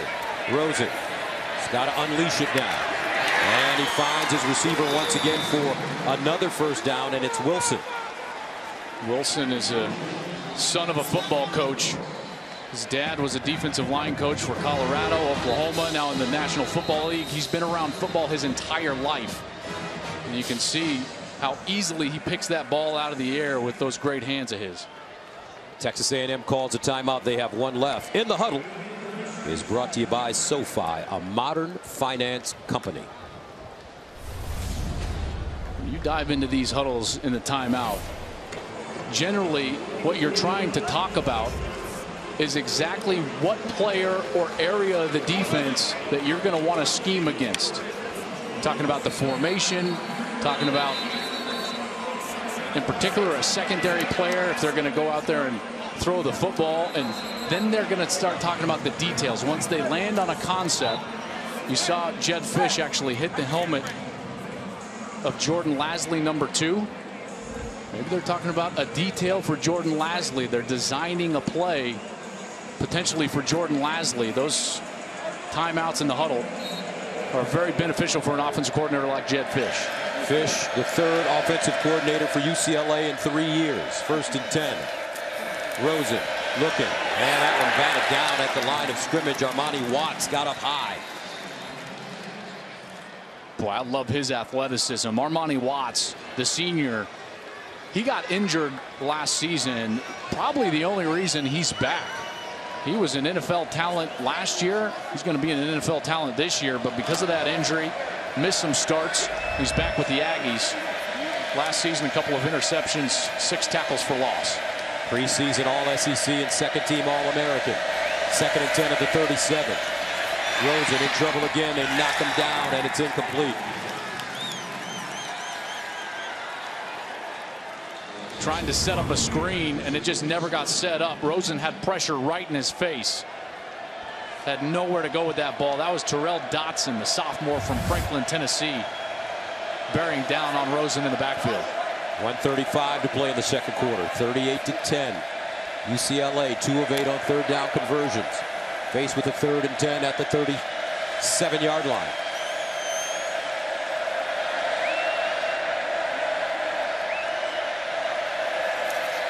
Rosen hit as he throws, incomplete.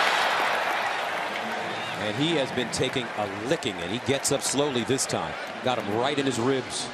And they're not doing anything exotic rushing the passer except doing it with effort and tenacity. They get to him there. That's Alaka, the junior from Houston, 6'3", 240, right into the ribs of Josh Rosen. They're able to keep everyone back into the secondary. And now UCLA is going to stay on the field for a 4th down. Bruins throwing caution to the wind now. Down big on their home field. 38-10. 4th down and 10 at the 37. Trips at the top of your screen. Rosen looks that way. Buying time, in trouble. Nobody home, and I think they're going to call this a sack. Yes, Tyrell Dotson. And Rosen limps off the field. Well, here's where he was looking to start the play. Over on the left side, 3 wide receivers and nowhere to go. No separation. No one past the chains that was open at all. And A&M and their pass rush is able to get back to Rosen and force him to escape the pocket. Tried to get rid of it, but just nowhere to go, and he was down before he let go of that football. What an amazing job by that secondary for Texas A&M. The fact that they are blanketing the wide receivers got to be frustrating for Rosen because he's got nowhere to go with that football. So a 1st down at the 46. Rosen limping off the field. Not a good sign. Starkel back in at quarterback. High snap. Handled. Over the middle, incomplete. Keith Ford, the intended receiver. All right, with 1 timeout here, sure they're going to want to try to be aggressive because they're not all that far from getting into field goal range. They're going to need to get this ball somewhere into that 34-yard line area, 33-yard line in order to try a field goal. So you're just talking about somewhere in the neighborhood about 12 or 13 more yards for A&M to get some points. 2nd and 10. Play fake. They swing it out. And it's Kirk, and he's dropped immediately. Well done defensively by Jaleel Wadu. Great recognition from Wadu. And then he has the athleticism to get Kirk to the ground. And now at this point, this is when I wouldn't want to take any chances. You don't want to create a score for the defense with a young quarterback. So this is where you just try to bleed out the clock a little bit, maybe hand the ball off and punt the ball down inside the 10-yard line. And I think that's exactly what Texas A&M is going to do here with Nick Starkel. A loss of 7 on the last play makes it 3rd down and 17 at the 47. Ford in the backfield. And they give it to him. Looking. Ford still running. Galloping. And he'll get to the 41. That's a 12-yard gain. But all in all, Joel Klatt, complete domination on both sides of the ball for Texas A&M. This team has played with a physicality, with an urgency, and it's paying off for Coach Sumlin. 38-10, the score at halftime. Texas A&M 342 total yards. UCLA 151. After a commercial break, we'll send you to Mike Hill, the sergeant, in the studio.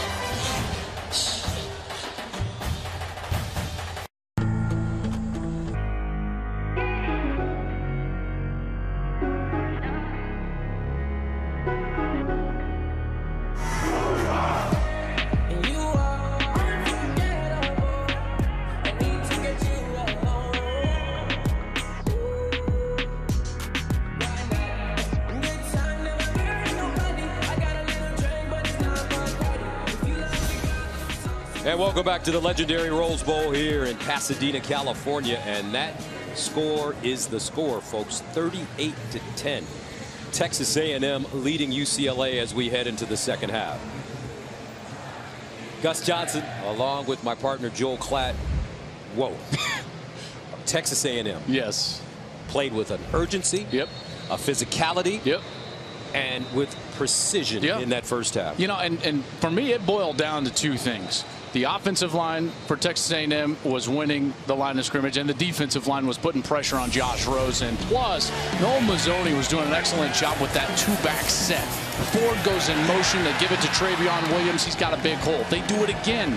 The motion clears out a linebacker. Travion Williams around the edge. Huge block on the outside, and Williams is gone for the touchdown. On the other side, the defense, they have been pressuring Josh Rosen the entire day, and they've done it with just 4 and 5 rushers, allowing the secondary to sit back. Rosen's got nowhere to go with the football. It's been a completely dominant half by the Texas A&M Aggies. As we take a look at the Geico first half stats, look at that, 286 rushing yards to 37 for UCLA. That's all you need to know out of this game so far. The Aggies with the football to start the second half. And this is Kirk bringing it out of the end zone with a lane, and he'll dive forward and get to the 25. And let's go downstairs and check in with Jenny.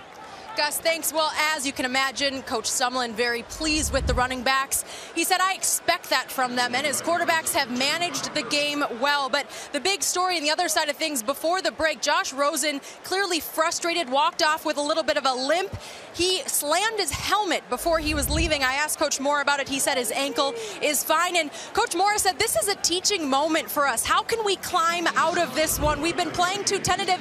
I'm worried about how they finish this game, this second half. It's new for us. All right, Jenny, thank you very much.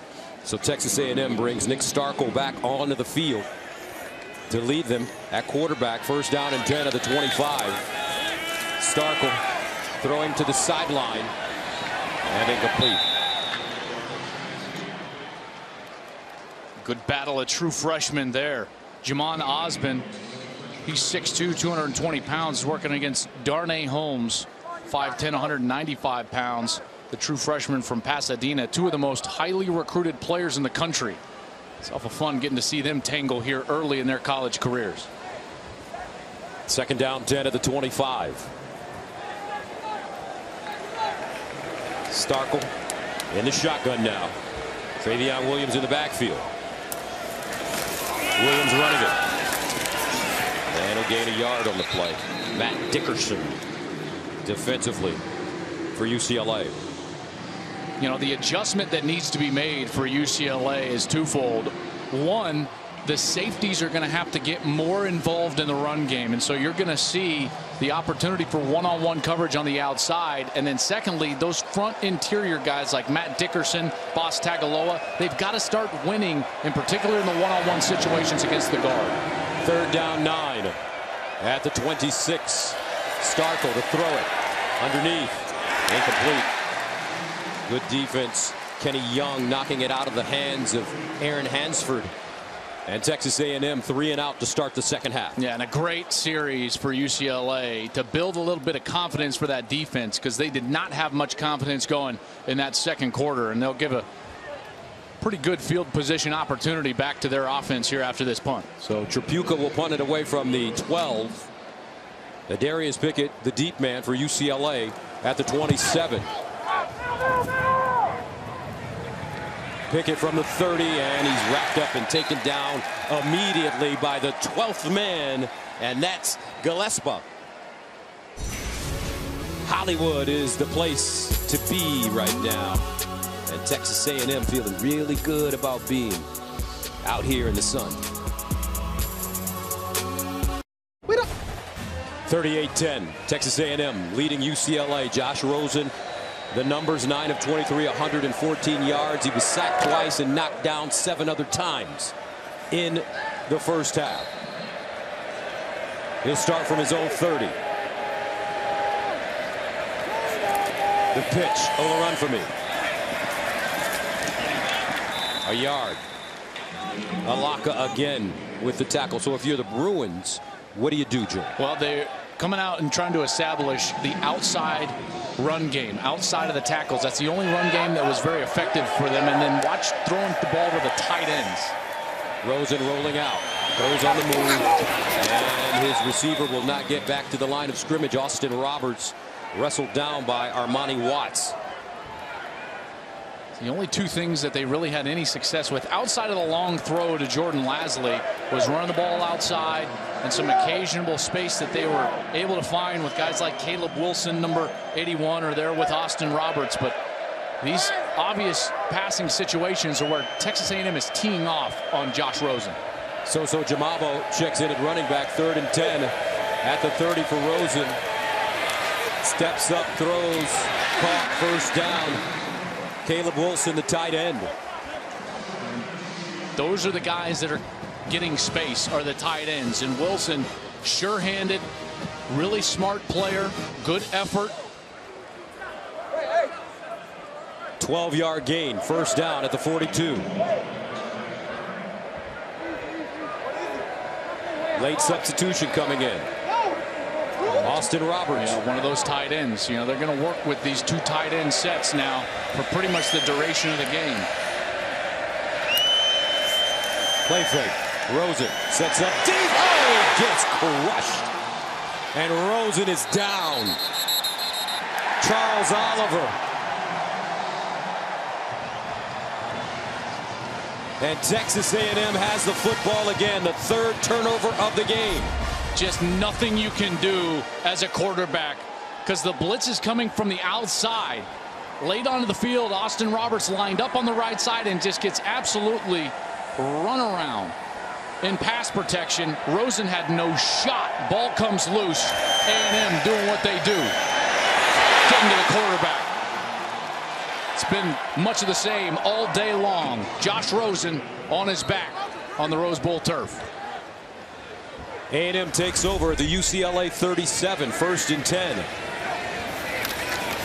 Ford outside, turns it up, lowers his shoulder and gets 7, maybe 8 on the play. Nate Metters with the tackle. This is when you got to let that offensive line eat a little bit. Boy, this line has been so good. Ford a bit hobbled. He'll come out of the game. Nick Starkel out of the gun. Kendall Bussey enters for the first time at running back for A&M. Play fakes. Underneath, caught. Kirk turns it up. Gets to the sideline, lowers his shoulder and goes down. And Darius Pickett with a tackle after a 14-yard gain. What a move from Kirk after he caught the football. Understanding that it was man coverage, he had one player to beat, and he spun out of that tackle right away. Gets the first down and lets him know it. 4 catches, 46 yards for Christian Kirk.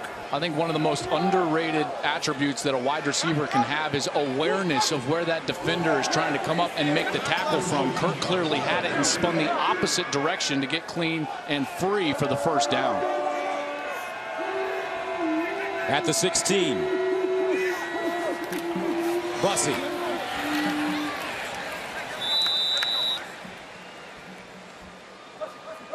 Talking about that awareness. As a wide receiver, you have to understand that the defender's always going to try to up and tackle your outside or closest to the sideline. Kirk immediately spins the opposite direction and gets the first down. That's because defensive coaches always teach those defensive backs, keep your outside arm free and try to make the tackle towards the inside where the pursuit of your defense is coming. 2nd and 5. Play fake. That one deflected and incomplete. UCLA getting pressure. Phillips. And this ball picked up. And incomplete pass is the call. Jalen Phillips knocking it down. I have no idea why they were running that. That was such a clear pass and incompletion. Finally getting a little bit of pressure. They're coming with the pressure, and Jalen Phillips, a really good-looking true freshman, long, athletic. He's 6'5", 255 pounds, NFL size and speed, getting stronger as a youngster, but he's able to come in and bat that ball down. They are very high on Jalen Phillips. They think he can be one of the next great front 7 players for UCLA. Of course, they've had a few. Anthony Barr, Miles Jack, and they think that he's maybe next in line. From Redlands, California. 3rd down and 6 at the UCLA 12 for the Aggies.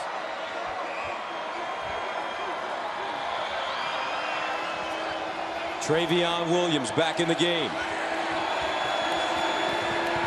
Starkle with protection now decides to run it, and it'll be dragged down from behind. UCLA doing a great job. This time it's Tuioti coming up with the stop. Love the effort from Tuioti Mariner, senior from Corona. Had to spin out, and Starkle slow to get up. You know, Tuioti, he came and kind of rolled up on the back of his feet as they slid towards the sideline. Let's hope Starkle is going to be okay. The camera in to attempt a 32-yard field goal. And good. 9:57 to play, 3rd quarter. A&M 41, UCLA 10. 41-10. Texas A&M. And here is the Jeep stat comparison. Starkle limping off the field on the last play. Both quarterbacks that we've seen today have had a little bit of success. Mond, more the runner, so he's had the success rushing the football. Starkle has been effective, but he hasn't really needed to be effective because of the effectiveness of their run game. As they take him on the sideline, I was just going to say, these two guys, I mean, this program, you can clearly see with all the true freshmen playing, these young quarterbacks, they've got real potential here. Maybe this year the way they're playing, and certainly in the years to come. Holmes from his 5-yard line, looking to get outside, and he's out of bounds at the 15. Time now for a game break. Let's go to Sergeant Mike Hill in the studio. All right, Gus. Mike Hill used to, the way he got into sportscasting, he used to do a news report for the Joint Chiefs of Staff when he was in the Air Force. Doesn't get higher than that. Oh, my goodness. That report better be on point. Peter Jennings, Ted Koppel, they didn't have anything on him. 1st and 10 at the 17. Jamabo.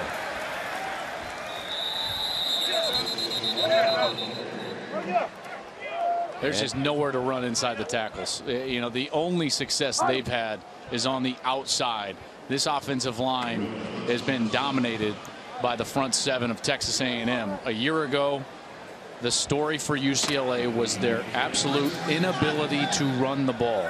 They were 127th in the country running the ball, averaging 84 yards per game. They're even worse than that today. 2nd and 9 at the 18. And it's Jamabo again. Pushed out of bounds by Dotson. You get the feeling when you watch this Texas A&M team, and you know this because you went through it when you were a quarterback at Colorado. The players understand what their coach is going through, and you can tell that they're out there really balling for him today. You used a term earlier in the game that I think is absolutely perfect. They're playing with a sense of urgency in every facet of the game.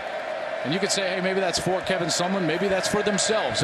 Whatever it is, they're playing with that sense of urgency today. 3rd down to 3. Rosen sprinting out of the pocket. And knocked down, incomplete.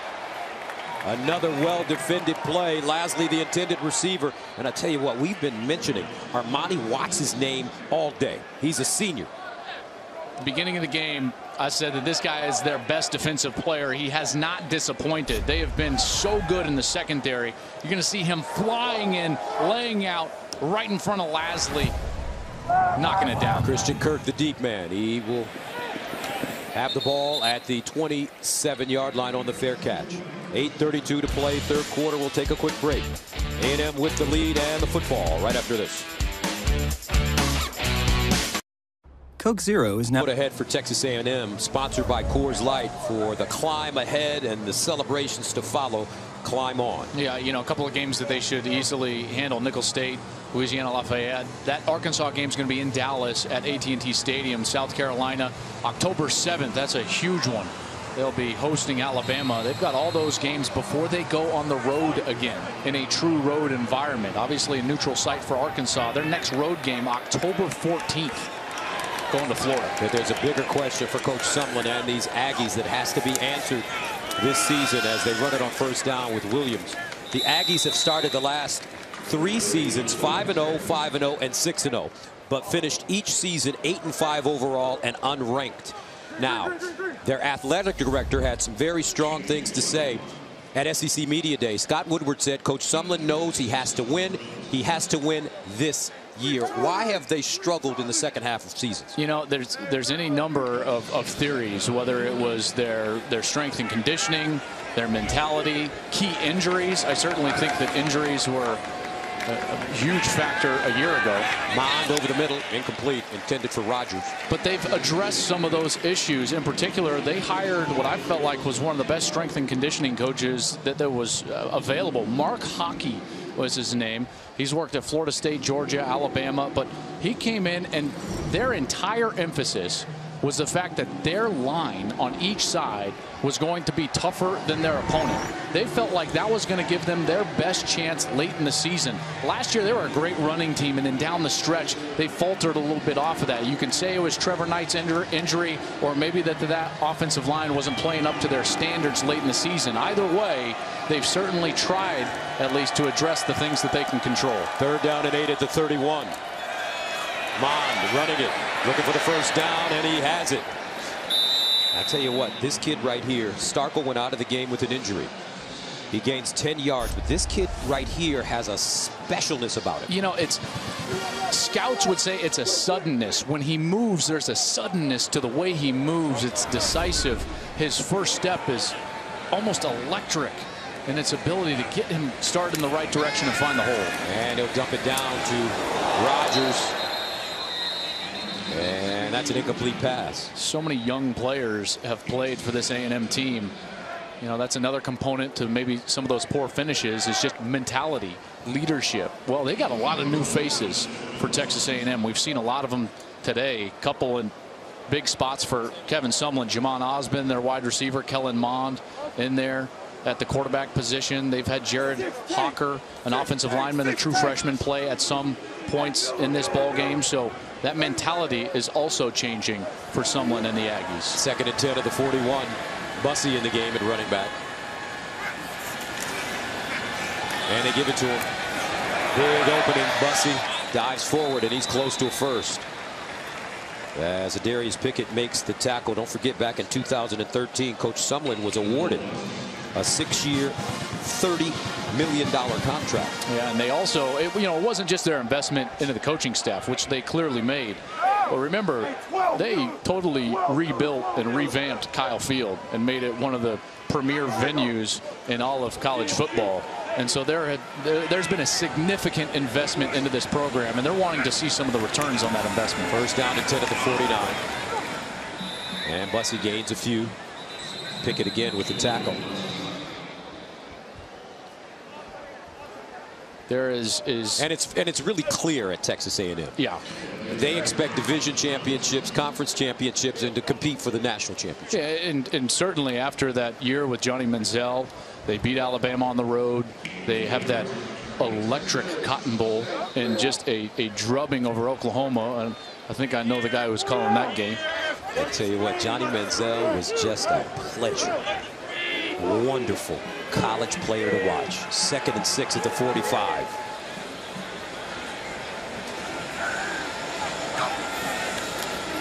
Mond in trouble, and Mond will be sacked.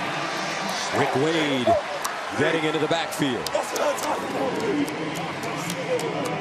Couple of young guys. Jalen Phillips was also in the backfield. Here's Phillips. Here's Wade. They're going to both get into the backfield, beat that right side of the offensive line. Excuse me, Wade was from the left defensive end spot as we were looking at it. Both getting in there, collapsing the pocket. Mond does a nice job of not turning the ball over. It was a little careless with the football, and you could tell it entered his mind, and immediately he got a second hand on that ball and brought it down. So that makes it 3rd down and 15 at the 46.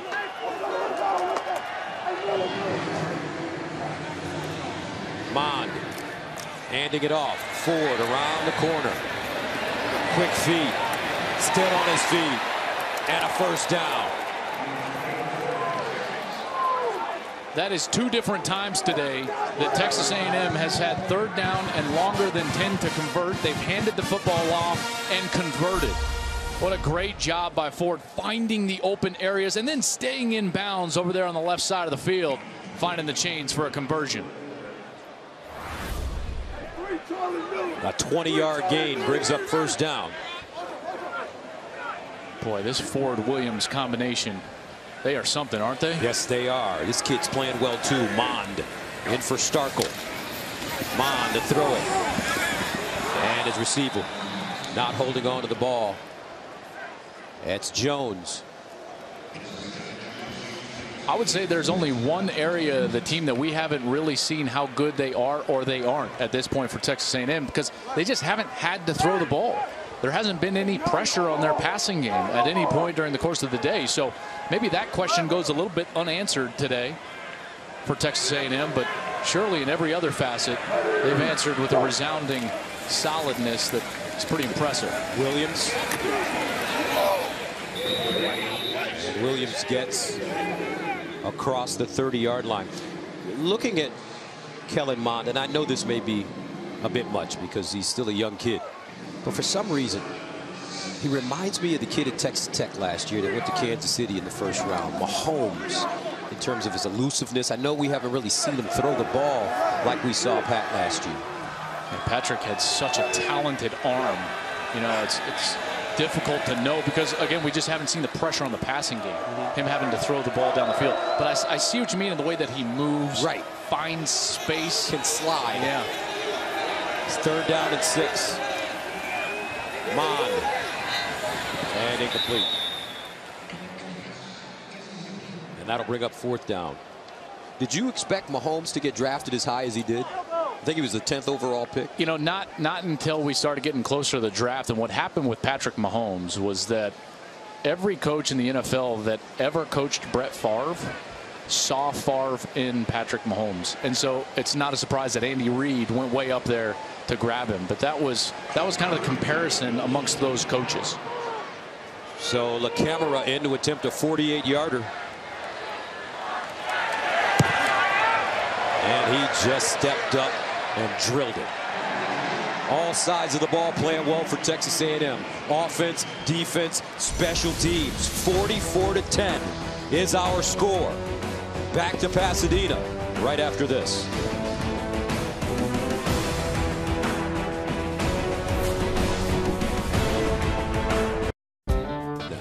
Texas A&M leading UCLA, the season opener for both of these teams. They played in College Station last year. Close game with A&M winning in overtime. Different story today. Bruins have been outplayed in every facet of the game. Man will send it away. Darnay Holmes is the deep man. And he will not return this. The Aggies have won 20 straight non-conference games in the regular season, the 2nd longest streak in the nation to Alabama. Saturday, it's a big-time college football doubleheader on Fox. First, Nebraska looks to flex their Big Ten muscle when they take on Oregon at 4 Eastern. Then, Number 14, Stanford battles Heisman Trophy hopeful Sam Darnold and the number 4 USC Trojans at 8:30. It's College Football Saturday starting at 4 p.m. Eastern on Fox. What's David Shaw got in Palo Alto this year? You know, he's got a throwback Stanford team. Great on the offensive line, deep on the offensive line, a defense that could be the best in the Pac-12. They're going to be very difficult to handle. And this ball caught by Wilson. He turns it up and gets to midfield before being taken down by Watts. I love watching Caleb Wilson have success in college football. I played for his father, who was at Colorado as the defensive line coach, so I knew Caleb when he was just a little boy, running around on the field, catching the ball. He's always had those great hands. I love watching him play on this stage. Rosen over the middle. And one thing that I have to really tip my hat to Josh Rosen, he is a tough hombre. He has really been whacked around this afternoon. You know, and I gotta say, there are those out there that criticize Josh and say he doesn't love football. You don't go out there and battle like he does in these scenarios like A&M last year and this year, Arizona State a year ago when he got hurt, unless you love the game. This man loves to play football. Second down and 10. And it's Jamabo spinning. Rosen made some off-season headlines on the internet with some of his comments about football and school, and also about the University of Alabama. Yeah, I think Alabama was more a placeholder, you know, for his comment. It wasn't necessarily a shot at the Tide, but you know what Josh Rosen said was essentially football and school don't mix. And Josh is not totally wrong there. Now, I don't agree with everything he said, but there were a lot of things that he said in that interview that were right on the money. Third down and 7 at the 48. Rosen on the money this time, and a first down. And it's Andrews. Rosen saying that the universities don't do enough to support the student athletes. Yeah, I think that was a bit of his youth, because you have to understand that the universities are also providing an unmatched opportunity for you to not only play football but to get an education. Rosen looking long. Incomplete. Lasley, the intended receiver. Yeah, and certainly there are players that fall through the gaps, and that's the unfortunate side of football. And I wish that universities could identify those kids sooner, and programs identify those kids sooner, so that they can help them through their issues in college. But I will say the inconvenient truth is that conflicts do arise between intercollegiate athletics and academics. And if you're a scholarship athlete, male or female, generally you have to lean towards your scholarship sport. And people didn't want to hear that, but he was right. Second down and 10 over the middle, and this one caught as they go up high. Theo Howard with the reception, and he gained 16. Unfortunately for Josh, is the general perception and then reaction to those comments were really misleading. They were lazy, misguided, and he took the backlash. But rest assured, his teammates loved him. Josh over the middle, caught, and this is Wilson again, close to the 5-yard line. I mean, this is a big-time throw right here from Rosen. This is the type of throw that scouts are going to drool off of, because he moves the defense with that pump fake and then bang, right on the frame of the tight end. That's a big-time throw. First down and goal at the 7. They run it with Jamabo. Touchdown, Bruins.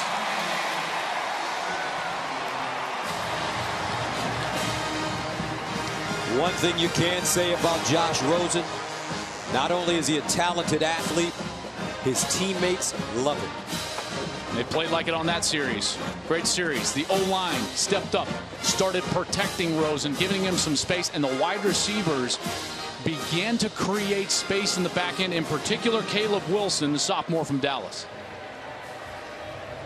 Molson in for the extra point, and it's good. UCLA refusing to quit. 2:06 to go in the third, 44-17.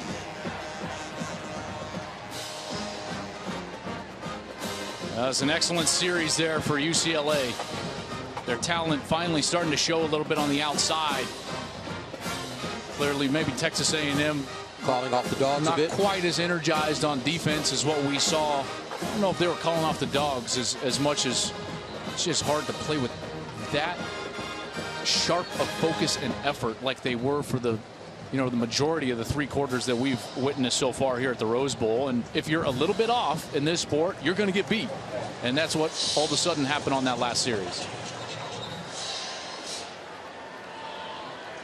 But it really started with the protection. When this kid has time, watch out, because he can do some special things down the field. 8-play drive covering 75 yards. Jim Mora.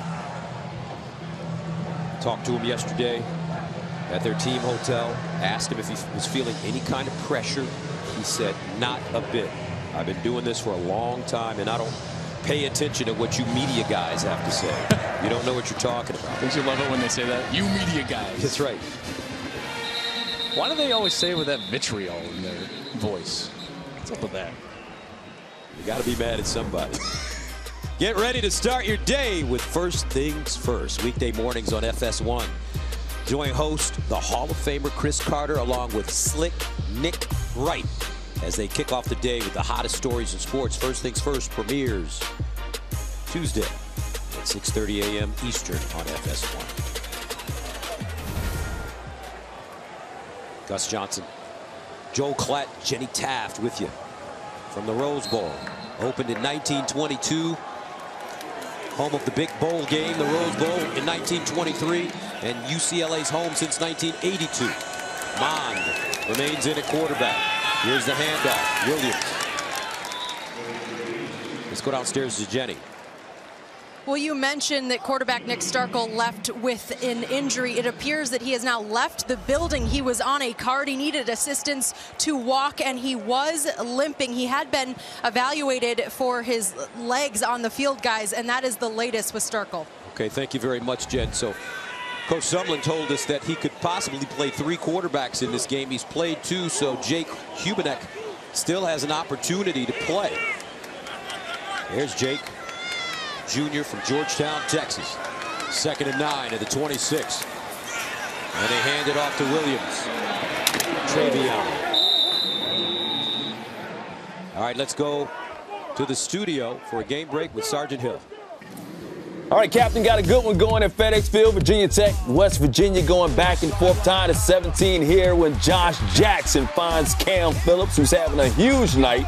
32-yard strike right there. Phillips over 120-yard receiving so far. His team leading 24-17 in the third. Back to you, Captain. Mike Hill, all right. Boy, that's a good game there. Virginia Tech, in terms of their matchup, trying to find a quarterback. Justin Fuente, one of the best young coaches in America.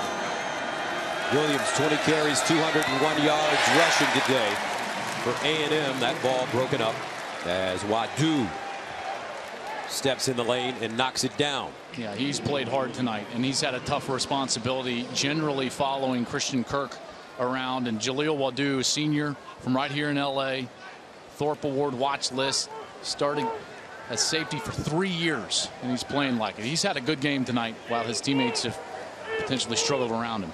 Shane Tripucka comes in to punt for the 4th time. Damian Alloway, the deep man for UCLA. And that ball will take a bounce and die at the 15. Well, they got a nice rhythm offensively going last series for UCLA. Let's see if that can continue. Remember, it started up front, protecting Rosen, and then throwing the ball to the tight ends, and in particular, Caleb Wilson. Very interested to see if Texas A&M tries to adjust and potentially put number 23, Armani Watts, over the top of number 81, Caleb Wilson. That'd probably be a better matchup for Texas A&M than allowing a linebacker to try to run with the athletic tight end here for UCLA. Wilson, 6 catches, 87 yards. First down at the 15. Rosen underneath, and it's caught by Wilson. He gained 6.5, maybe 7. Watts with the tackle. That's exactly what happened. Watts there shadowing on that side of the field, but like he has this entire half, Caleb Wilson's been the only Bruin that can create space and allow Rosen an opportunity to get a completion down the field. So we got an A&M player down here He's reaching after his leg. That's Deshaun Caper-Smith, 6-foot junior. He was the Louisiana Gatorade Player of the Year, Mr. Football, in high school as a quarterback. And how does that happen, Joel? You play one position in high school, and then you get to campus, and then all of a sudden they say, oh, yeah, you played quarterback in high school. Nice. Now you're going to go to defense. Well, how is that decision made by coaches? It's a great question. First of all, you have to understand that at a lot of high schools, on a lot of high school teams, you just put your best player at quarterback. That doesn't mean he's a natural quarterback. It just means that you want the ball in his hands because he is a dude. And so naturally he's going to maybe be a wide receiver or a running back, or we've seen quarterbacks go back and play safety, sometimes nickel back, and that's where Caper-Smith finds himself as the starting nickel for Texas A&M. Second down and 2 at the 23.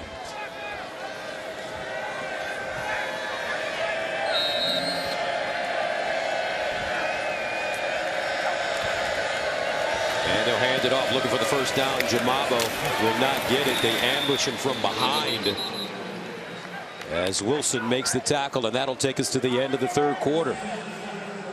Heading to the fourth, Texas A&M with a huge lead.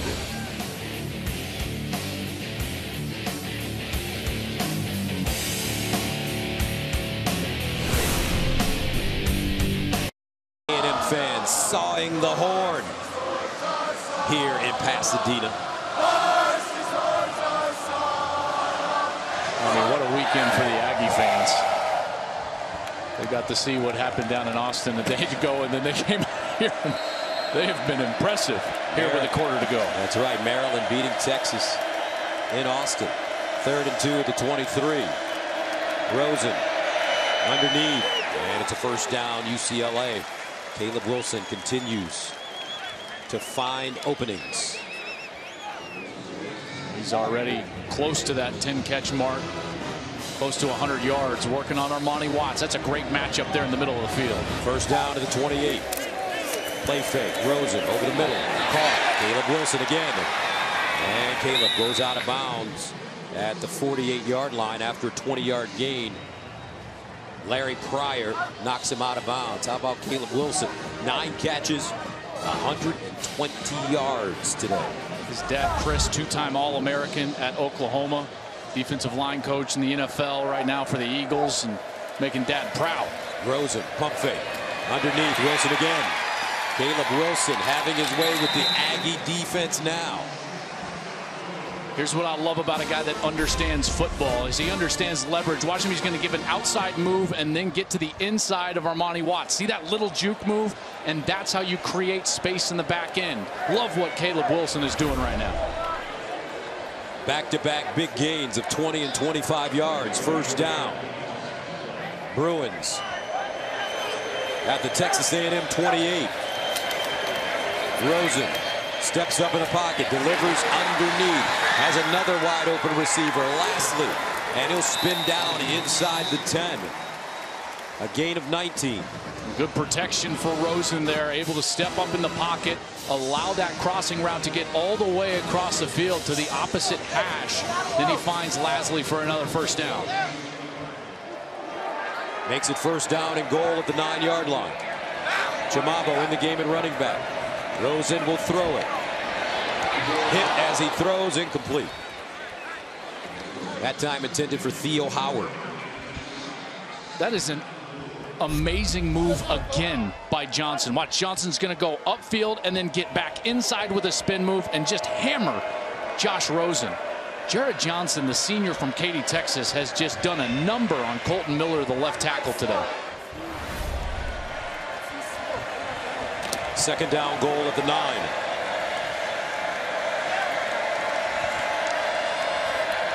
High formation. Jamabo, the deep man. The hitch near side. Andrews, touchdown. UCLA.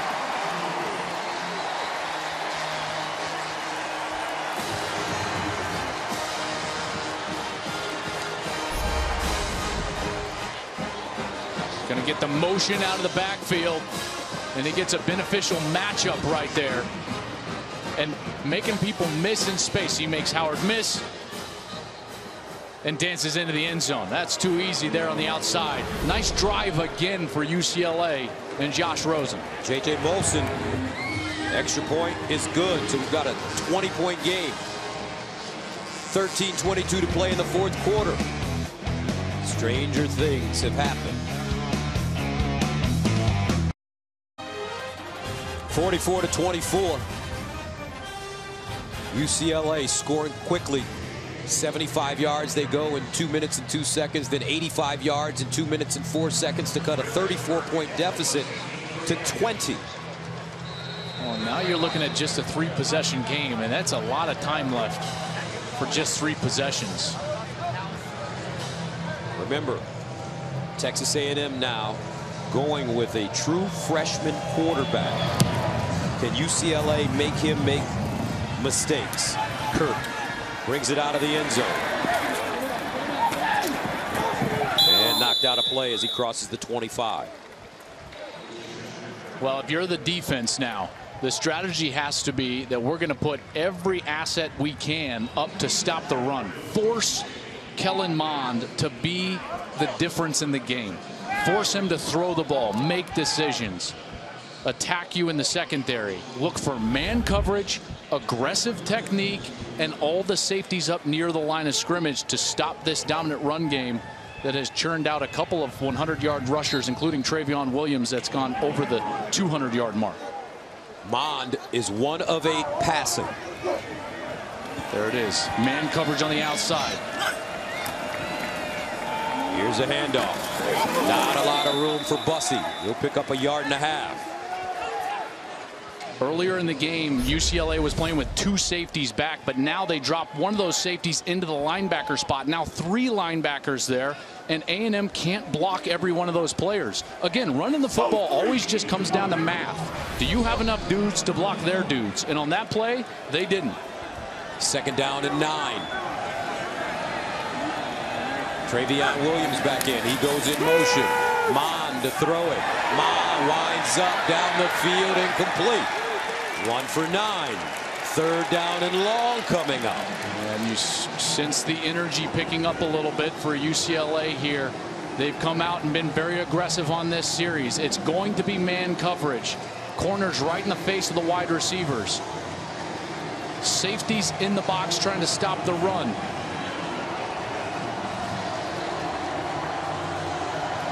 Can the Bruins get off the field here? Their offense has been playing much better. 3rd and 9 at the 28.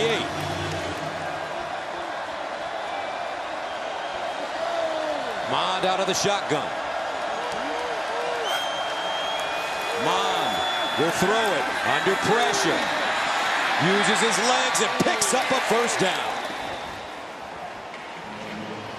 A 15-yard gain on 3rd and 9. Well, UCLA had the correct defense called. They're actually going to spy Kellen Mond because he's so good with his legs.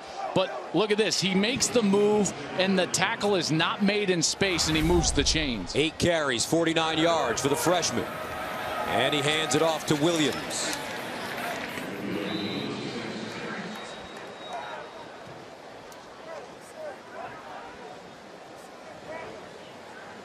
I always wonder to myself, it's a 3-possession game. I understand that the offense is designed to go fast and use tempo, but it's not beneficial for the result. You're trying to burn the clock out, and they're doing a better job here of making sure they're not snapping the football quickly. 2nd and 7. And they'll hand it off Ford this time, and he turns it up and picks up a 1st down, or he'll be close to it. Do you practice? Obviously, you practice going fast, Joel, but do you practice going slow when you have to as well? I think you absolutely have to do that. You've got to be, or have the ability to change tempo. That's a paramount in today's football. And Kevin Sumlin knows that, but it's really difficult because the guy that operates that is the quarterback.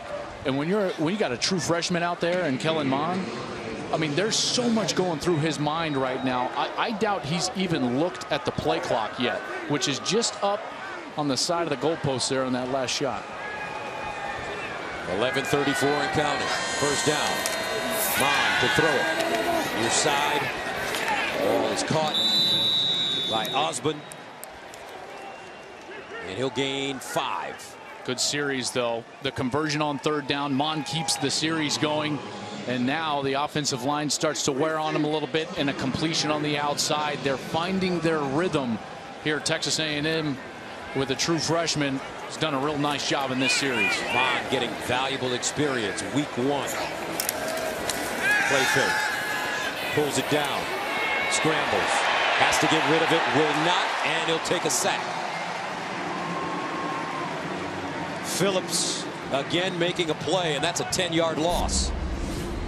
Well, he's going to try to get that ball out to the right side. UCLA did a nice job of staying put. He's got a player deep that's open. The problem was he had to be running so hard to his right, he couldn't get anything on the ball to get it down deep. I think Mon needed to throw that ball away. That's your true freshman mistake. He's outside of the pocket, throw it away, and it's a more manageable third down. So that's the growing pains that you're going through with a young quarterback in here for the Aggies. So it's 3rd and 15. Golden opportunity for UCLA to get the ball back. They hand it off. Ford around the corner. He's chopped down. And the Aggies will be forced to punt. Jaleel Wadu. Well, the defense gets helped out there by the decision not to throw it away, but then they get themselves off the field.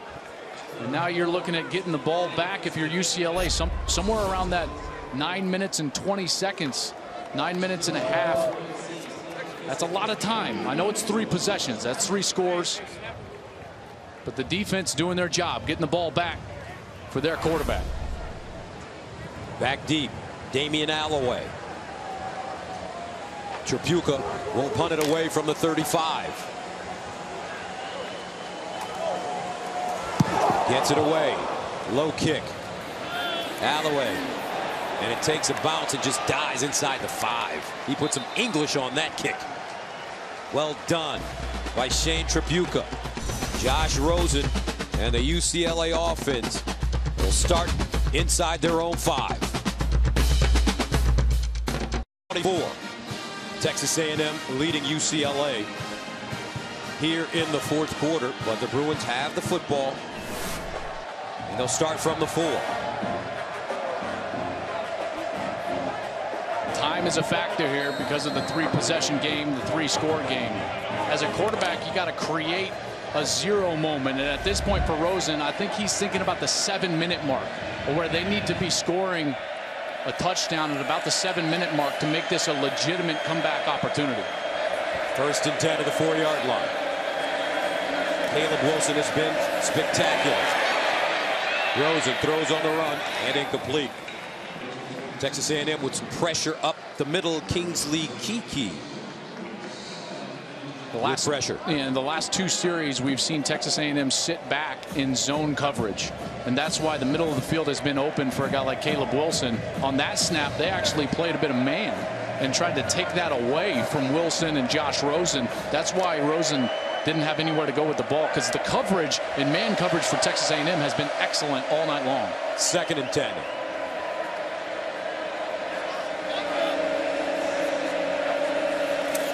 Rosen. Over the middle, caught! And look at him go!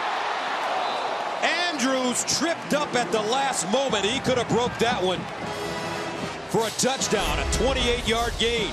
Well, at the top of your screen, you're going to see a great route get executed. I told you they were in man coverage, so he sells going to the outside and then cuts back to the inside, creating some space for the quarterback, and Rosen hits him in stride. 1st down at the 32. Rosen, pump fake, underneath again, and Caleb Wilson gains about 9.5. They're not going blazing fast right now, but you can tell there's a sense of urgency about their tempo. Back at the line of scrimmage, Rosen communicating the routes to his wide receivers and instructing his running back where to go. 2nd and 1. Looking for the 1st down. Jamabo, and he has it plus some. Diving forward. Let's see where they spot it. Looks like a 17-yard gain as Pryor made the saving tackle again. Rosen, quick start. Looking. Over the middle. Oh,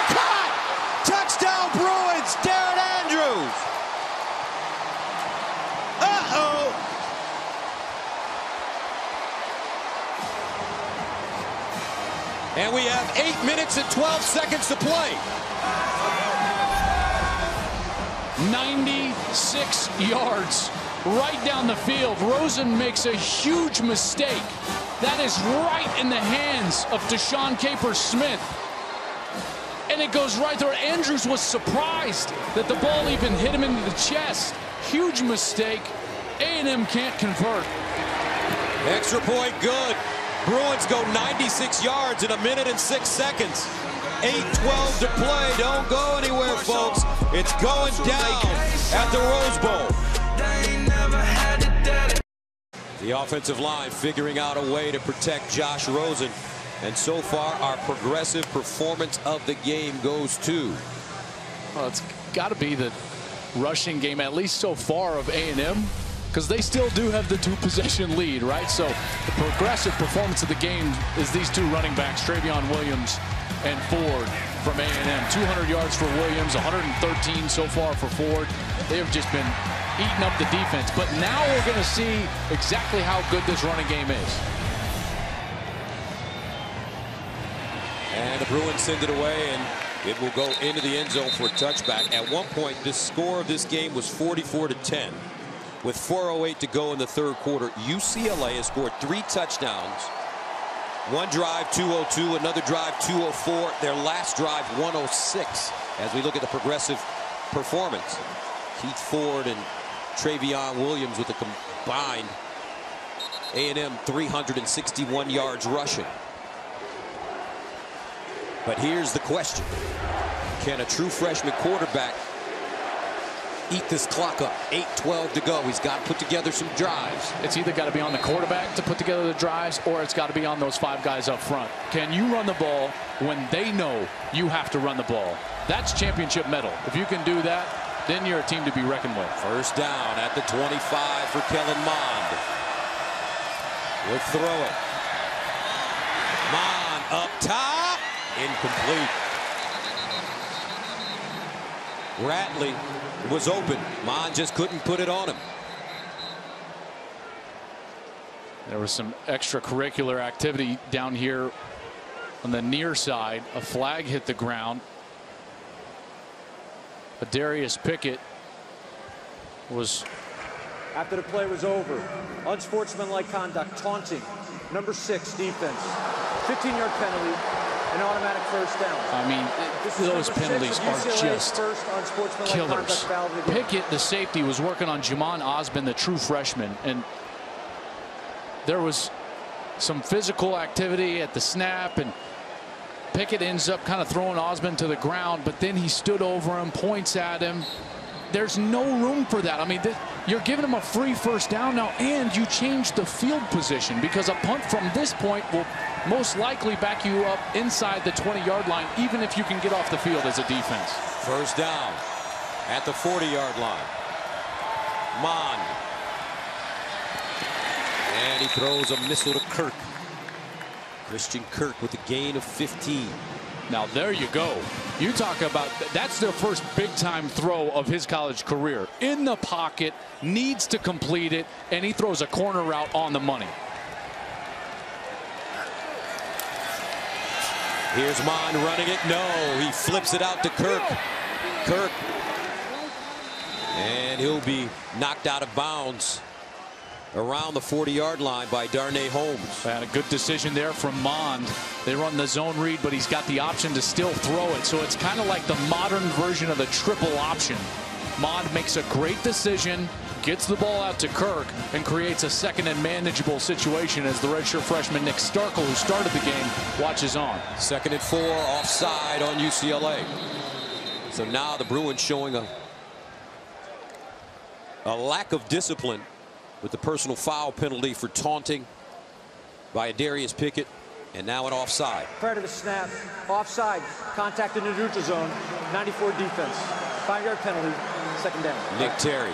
And two of the most infuriating penalties from a coach's standpoint. One, just a total mental judgment lapse, the unsportsmanlike conduct from Pickett, and then the nose guard of all people staring at the football right below him, jumps off sides and makes contact. That's got to make Jim Mora just infuriated right now. So a first down for A&M. At the UCLA 34. Travion Williams back in at tailback. Mond to throw it. Mond standing strong in the pocket. Incomplete. Kirk had a step. UCLA trying to double team Christian Kirk. You have to do it because he's so dangerous. And boy, that was just outside of the reach. It was a pretty good throw. I mean, within inches of being a completion down inside the 10-yard line. I mean, Mond's a great athlete and he can run it. I know he's a dual threat guy, but this guy can throw it now. He's got a great motion. He's got some velocity down the field. I love the way he sets up in the pocket. He's confident. Kevin Sumlin has got himself something here in this true freshman quarterback. 2nd and 10. Play fake. Mond breaks contain. Turns a corner. Down the sideline. Tiptoe through the tulips. Mond. Did he stay in? No, he didn't. Out of bounds at the 21 or make it the 22. Oh, he almost kept himself in bounds. More importantly, gets the first down, moves the chains, and that was awful close over there on the sideline. This guy is electric on the outside. And that left foot just came down out of bounds. Right there. Boy, the electricity when he hits the edge, he has got some serious giddy-up. 10 carries, 50 yards. First down. Mond running it again. Spinning. And this is such a career-building drive for Kellen Mond, the young freshman from San Antonio, Texas. These reps are invaluable right now. You have no idea how severe the injury is to Nick Starkel. And now Mond in this big scenario as UCLA is mounting a comeback, comes on the field and has orchestrated a brilliant drive for the Aggies. 2nd down and 3 at the 15. And they'll run it. Williams. And he just gets back to the line of scrimmage. May have lost a yard. Rick Wade with the tackle. You know, with his ability to run here on 3rd down, the clock moving, I would be shocked if there's not going to put the ball in his hands in some zone read capacity. Not with a pass option on it, because you don't want to stop the clock artificially for UCLA. You've got Trevon Williams in the backfield. Allow Mond to make the play with his feet. 3rd down and 4 at the 16.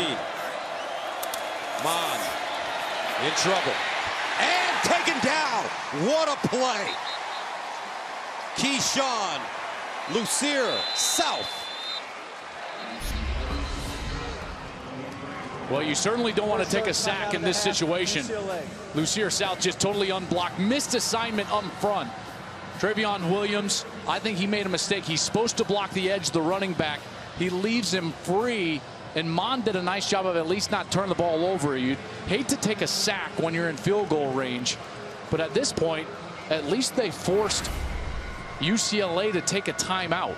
If he throws that ball away or he throws an incompletion, UCLA saves the timeout. So actually a pretty smart play from Kellen Mond.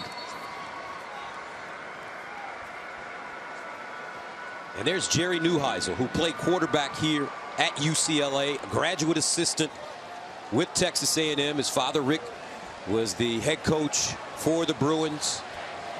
Currently a analyst for CBS. Remember, he led UCLA to that big win. And this one, short. Neuheisel led UCLA to the big win at Texas. Now Josh Rosen trying to lead UCLA back against Texas A&M. The camera short. Bruins with life. 31 our score. UCLA down, but with the football right now. And they actually blocked this. Adarius Pickett, number 6, who had that terrible penalty to start the drive, gets in and just gets a piece of that ball. He sticks out that left paw, and his left thumb is what started to get that ball. The knuckle causing the missed field goal. First down at the 26 for the Bruins. Rosen underneath. Wilson again. Caleb Wilson. This will be full 2-minute type tempo at the line of scrimmage as fast as they can. Rosen again off his back foot and incomplete. Looking for Wilson. Right there, though, it's Dotson, the middle linebacker. And that time, Texas A&M actually brought a blitz for the first time in the last couple of series, trying to disrupt the timing of Rosen. It clearly worked. He threw that ball well before he wanted to in the direction of Caleb Wilson. Third down, 3 at the 33. Obviously 4-down territory if need be for the Bruins.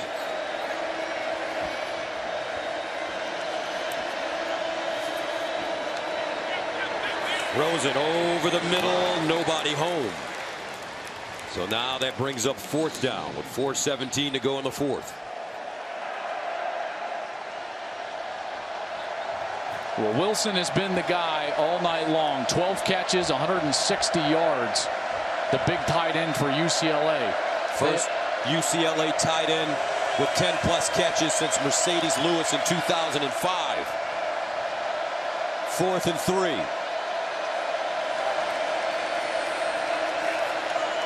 Rosen pumping. Caught. Wilson again gets out of bounds at the Texas A&M 40-yard line. And a flag is on the play as well. He may have got hit late. The Bruin bench just exploding with energy there as Wilson again. After the play was over, personal foul, number 11 defense, late hit out of bounds. 15-yard penalty and an automatic first down. Larry Pryor with the late hit out of bounds. Here's Wilson working against Watts, and he again is going to give him that outside move. Watts has fallen for that a couple of times. Wilson gets space, and he's able to get in there and just a little bit too late. That was right on the edge right there. Might have looked worse than it was, but Pryor's called for the penalty nonetheless, moving the ball further down the field. Rosen off first down. In trouble. Buying time. Turns a corner and gets out of bounds at the 20. That's a smart play from Josh Rosen. There was a guy open in the back of the end zone, but it would have been a really tough throw. He took the free yardage right in front of him and got out of bounds. Heck of a decision there from Rosen. 2nd down and 6 at the 22. Jamabo in the backfield with Rosen. Rosen under pressure, slings it underneath, and it's caught at the 10-yard line by Darren Andrews. He went sidearm, a la Matt Stafford.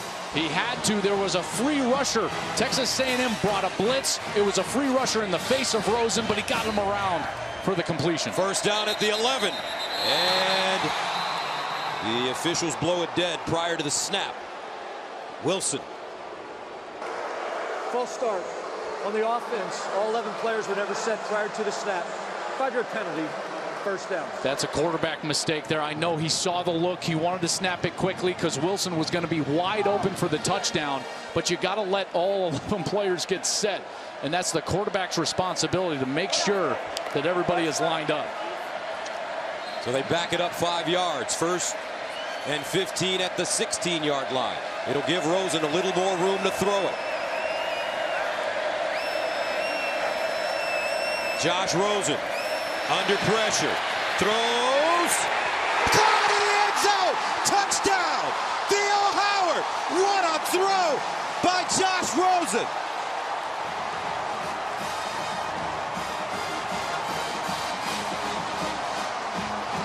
And with 3:10 remaining, UCLA down 44-37.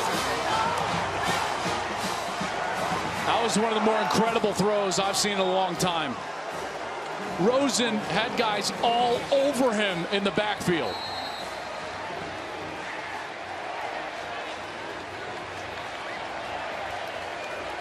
Molson for the extra point. Good. 3:10 to go. 44-38. Can UCLA get the ball back again? Rosen has to elude the first rusher, and as he's trying to escape to his left, nonetheless, he just rears back and launches it into the end zone. Theo Howard, he comes back to the ball perfectly, and it's a touchdown for the Bruins. What an extraordinary effort from Rosen, even to get that ball anywhere close to the end zone. What an extraordinary comeback this has been. Texas A&M thoroughly dominated UCLA in every facet for 2.5 quarters. And now a brilliant quarterback who's been given time to throw in the pocket has brought his team all the way back. And they are bouncing on the UCLA sideline now. At one point, the score was 44-10. In 16 minutes, the Bruins have made this a 44-38 game. They just go 74 yards in 1 minute and 31 seconds. Do you kick it deep? To a true freshman, I would kick it deep. They still have 2 timeouts. The defense has played pretty well. Remember that last series, it was jump-started by a really poor penalty. Other than that, the defense has played pretty well. I would kick it deep. And they do. Kirk and Bussey back. Here's Kirk. Brings it out of his own end zone. Kirk looking for a hole, crosses the 20 and gets up to the 24.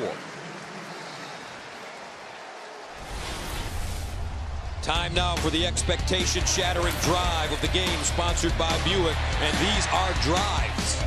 Well, we've had, what, 4 straight unanswered touchdowns?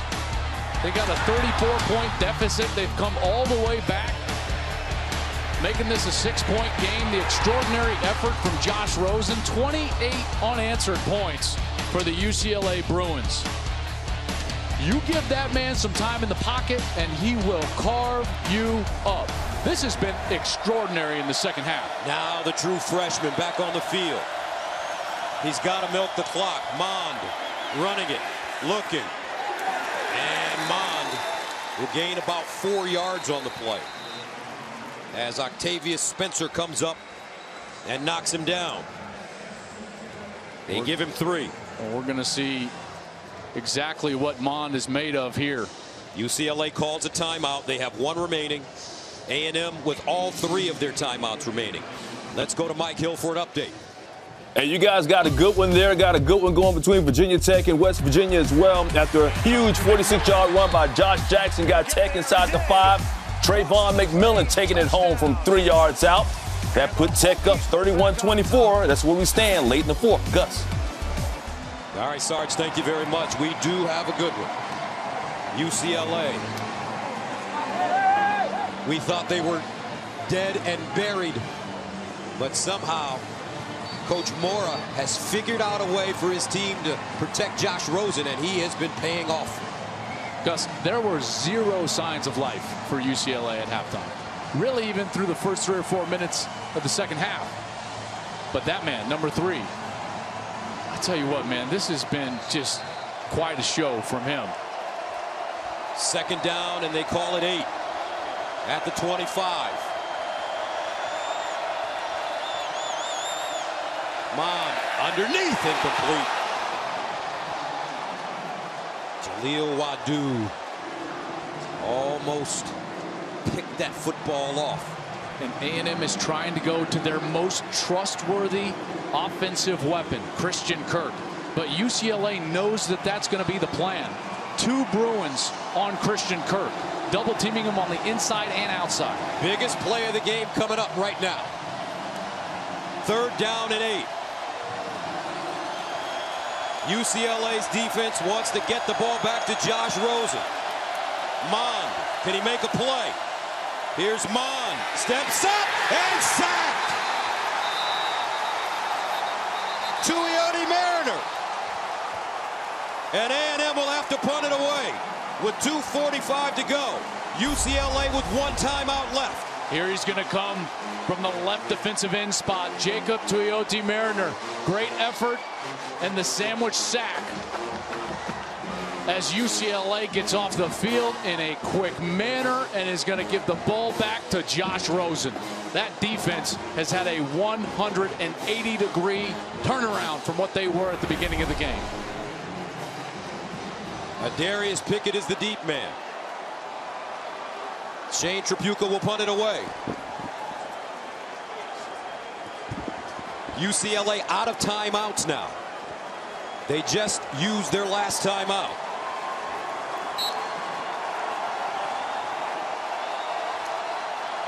Tripucka punting from the 6.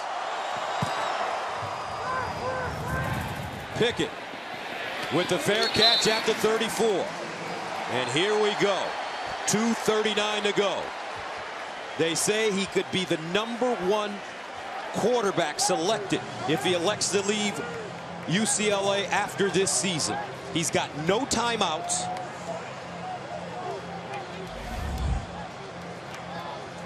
(19 of 26). He's thrown for 300 yards and 3 touchdowns. In the second half, 415 overall, 28 of 49. Rosen's been brilliant, absolutely brilliant.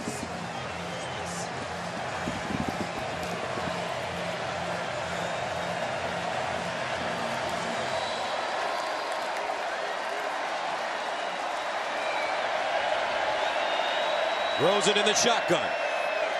Under pressure, underneath, and it's complete. Andrews gets out of bounds. A gain of 11. Now, without a timeout, they've got to be cognizant of what they're doing with the football. So when the receivers get the ball, they've got to be looking for either a first down or to get themselves out of bounds. But with 2.5 left at the 45, they're not going to be panicked about the clock just yet. No timeouts. Rosen looking left. Underneath and incomplete. Theo Howard, closest man to the football. That stops the clock at 2:19. Texas A&M has tried a bit of everything in this second half. They've changed up their coverage.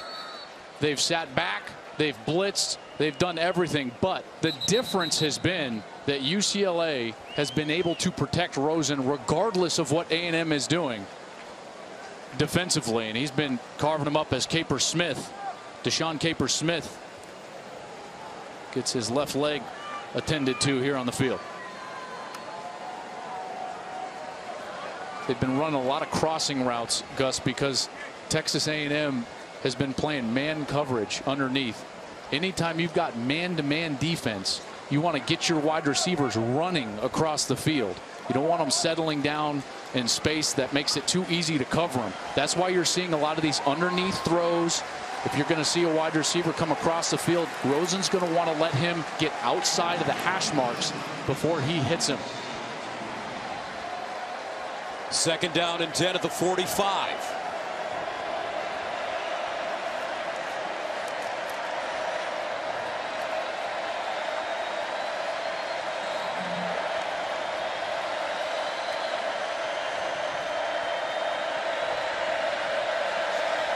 Rosen over the middle, caught again. This time it's Andrews. They've got to go fast here. He did not get the first down. The clock will be moving the entire time. They've got to get a play called, get up to the line of scrimmage, and try to execute to move the chains here on a third down. 3rd and 1 at the 46.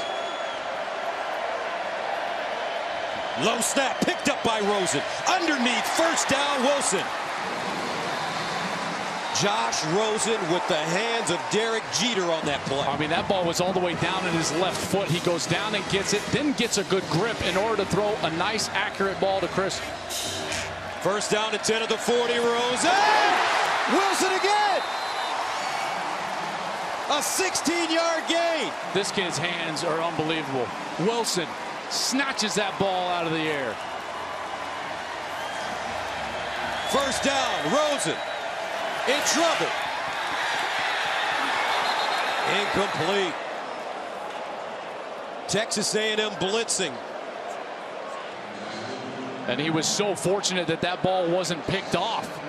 Alaka had it right there in his hands after it got batted down. Watch this.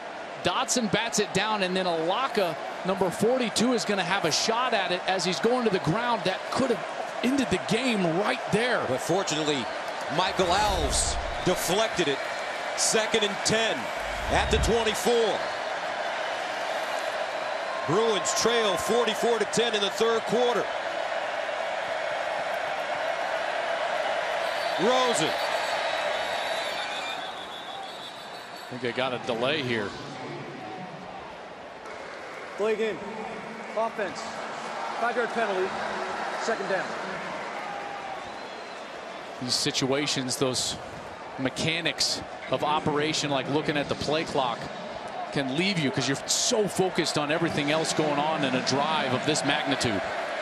Caleb Wilson has been Josh Rosen's go-to player. Number 81. 2nd and 15. Rosen over the middle. Caught. Andrews. They back him up behind the 15. But let's see if his forward progress will spot it closer to the 10. You know, the hard part there, Gus, was that he reestablished himself after coming back, got knocked back, reestablished himself, so that's why it's not a first down. 3rd and 1, Rosen again, and a false start. False start. Mistakes. Offense. All 11 players weren't simultaneously set at any moment prior to the snap. 5-yard penalty. 3rd down. You know, these are big mistakes by Josh Rosen, the quarterback. He's got to let his players, it's not like there's 10 seconds left. There's 1 minute and 7 seconds left. He's got to calm himself down, make sure that his offensive players are aligned and set before he snaps the ball. Remember, the Bruins have no timeouts. 3rd down and 6 at the 20. Down by 6. Rosen, sideline. Jordan Lasley unable to hold on as he takes his eyes off the football. Remember, a year ago, it was a 3rd down drop in overtime that doomed UCLA in their attempt to win in College Station. There, a 3rd down drop, and the game comes down to a 4th down snap. 4th down and 6 at the 20. Bruins need to go to the 14 for a 1st down. Rosen. Looking, drops it off, caught, Jamabo, 1st down UCLA, and he gets out of bounds. With 48 seconds to go, the clock stopping. What a great read from Rosen. No one from Texas A&M went with the swing out of the backfield, which was Jamabo, and he just dumps it off for a 1st down. Rosen fakes the spike in the end zone, touchdown! Whoa! Jordan Lasley, the legend of Josh Rosen, in full bloom. Dan Marino would be proud.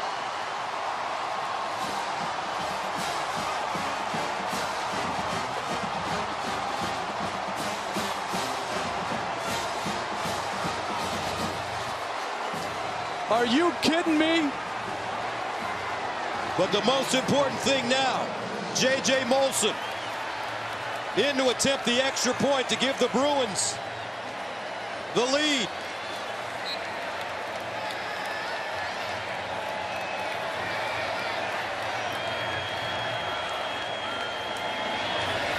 And it's good! 45-44. What a comeback by UCLA.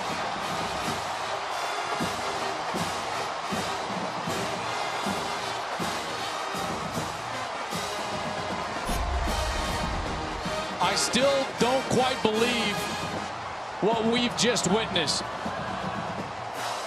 Josh Rosen threw a perfect ball in the corner of the end zone to Jordan Lasley after faking the spike.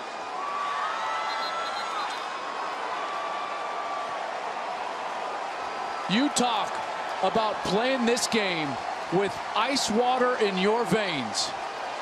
Josh Rosen, the chosen one.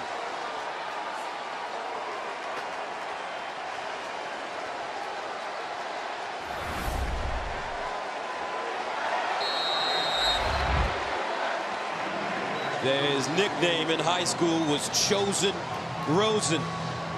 35 unanswered points since being down 44-10. Rosen 4 touchdown passes in the fourth quarter. Kirk back deep. And lets it go out of the end zone. 45-44. Kellen Mond, the true freshman quarterback, comes back onto the field. He'll start from his own 25. 43 seconds to go.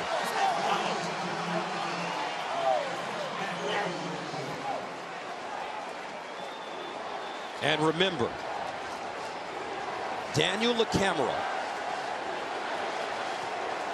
is their field goal kicker.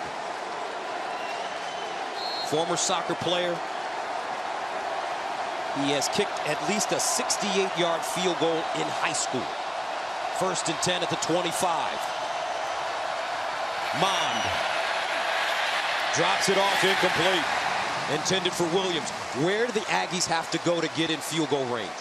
They've got to get, realistically, I understand what he did in high school, and realistically, you have to get this ball at least to the 38, 39, or 40-yard line. LaCamera earned national attention on Thanksgiving in 2014 when he kicked that 68-yard field goal. Mond in trouble, throws, incomplete. 33 seconds left. Jalen Phillips, the true freshman, he's their best pass rusher. This is when the best pass rusher has to be great. Shaken up on the last play, he'll leave the game. A&M has all 3 of their timeouts remaining. 3rd down and 10 of the 25. If you're UCLA, you have to know where Christian Kirk is on the field. Top of your screen in the slot. Mond, play fake. Dancing, throws. Incomplete. And that brings up 4th down with 27 seconds to go.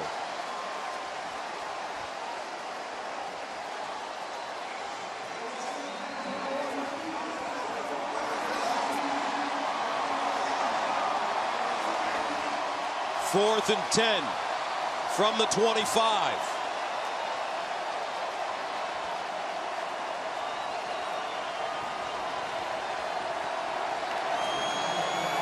Mond, the true freshman, wants to run it. Can he get there? Mond taken down, and it looks like he has the 1st down. It's going to be awfully close. He had to get to the 35. It looks like that ball is going to be spotted right on that 35-yard line.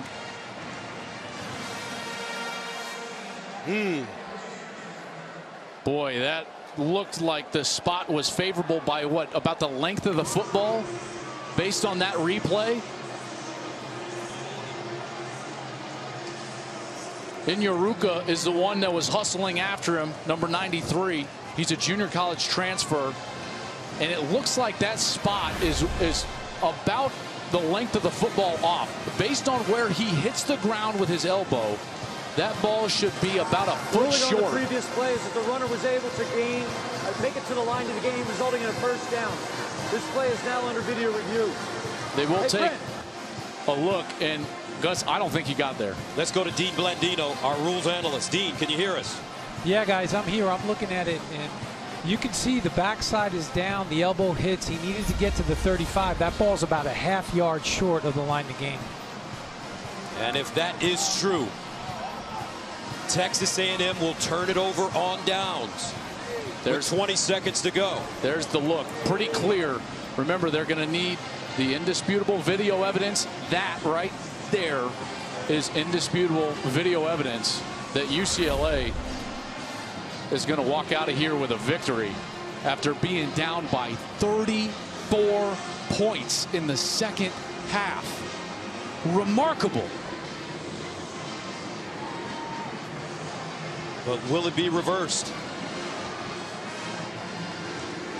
Right now, the ball is spotted right at the 35. It's pretty clear. I'm sure they're just making 100%. They're going to take their time because this ends the game. Josh Rosen can't believe it. He put his teammates on his back. His coaches figured out how to protect him. One of the great comebacks for this young man.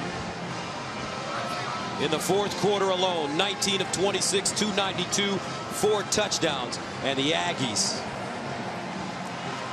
may have a tear in their beer. Here it comes. After video review, the runner was only able to make advancement to the 34-yard line. Since the line of the game was at 35, the ball's turned over on downs. First down, UCLA. UCLA 20 seconds away from one of the most miraculous comebacks that you can ever see. Josh Rosen, chosen, Rosen.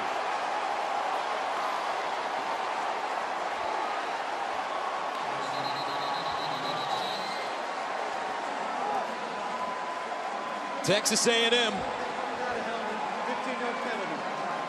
with 2 timeouts. Not enough to do anything. Josh Rosen just completed one of the most epic comebacks in our sports history. Remarkable. Unbelievable. This young man from Manhattan Beach, California. Hey, he was getting drilled all night until those, what, last 6 series? And he still stood in there and picked them apart. What a performance. Rosen backs it up. They don't come after him. And now he takes a knee. 12 seconds to go. And that's it. UCLA comes all the way back behind the brilliance of Josh Rosen. They defeat Texas A&M 45-44. Instant classic.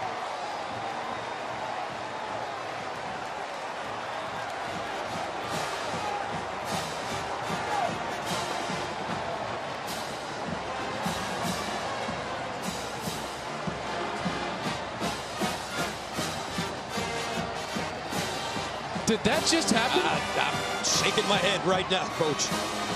Kevin Sumlin is shaking his head too.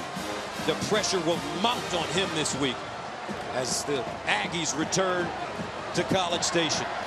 I will say it was not a series of mistakes that led to this. I mean, UCLA went out there and earned it, stopped them on defense. Rosen down the field, 19 of 26 for 294 yards and 4 touchdowns in the fourth quarter alone. Coaches will tell you most games are lost, not won. This one was won by number 3 for UCLA. Rosen faking the snap inside the red zone.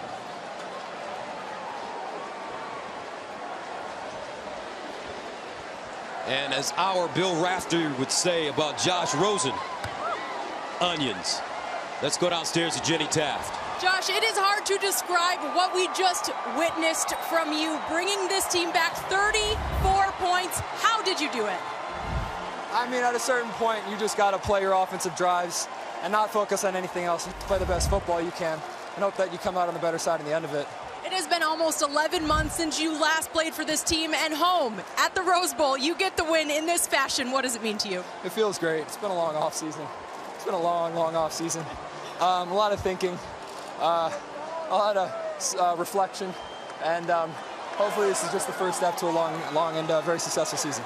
Coach Mora told me at the break he wanted a response. How proud are you of your teammates and how they responded in the second? I'm so proud of them. I mean, we're breaking in a new offense. You're going to have some bumps.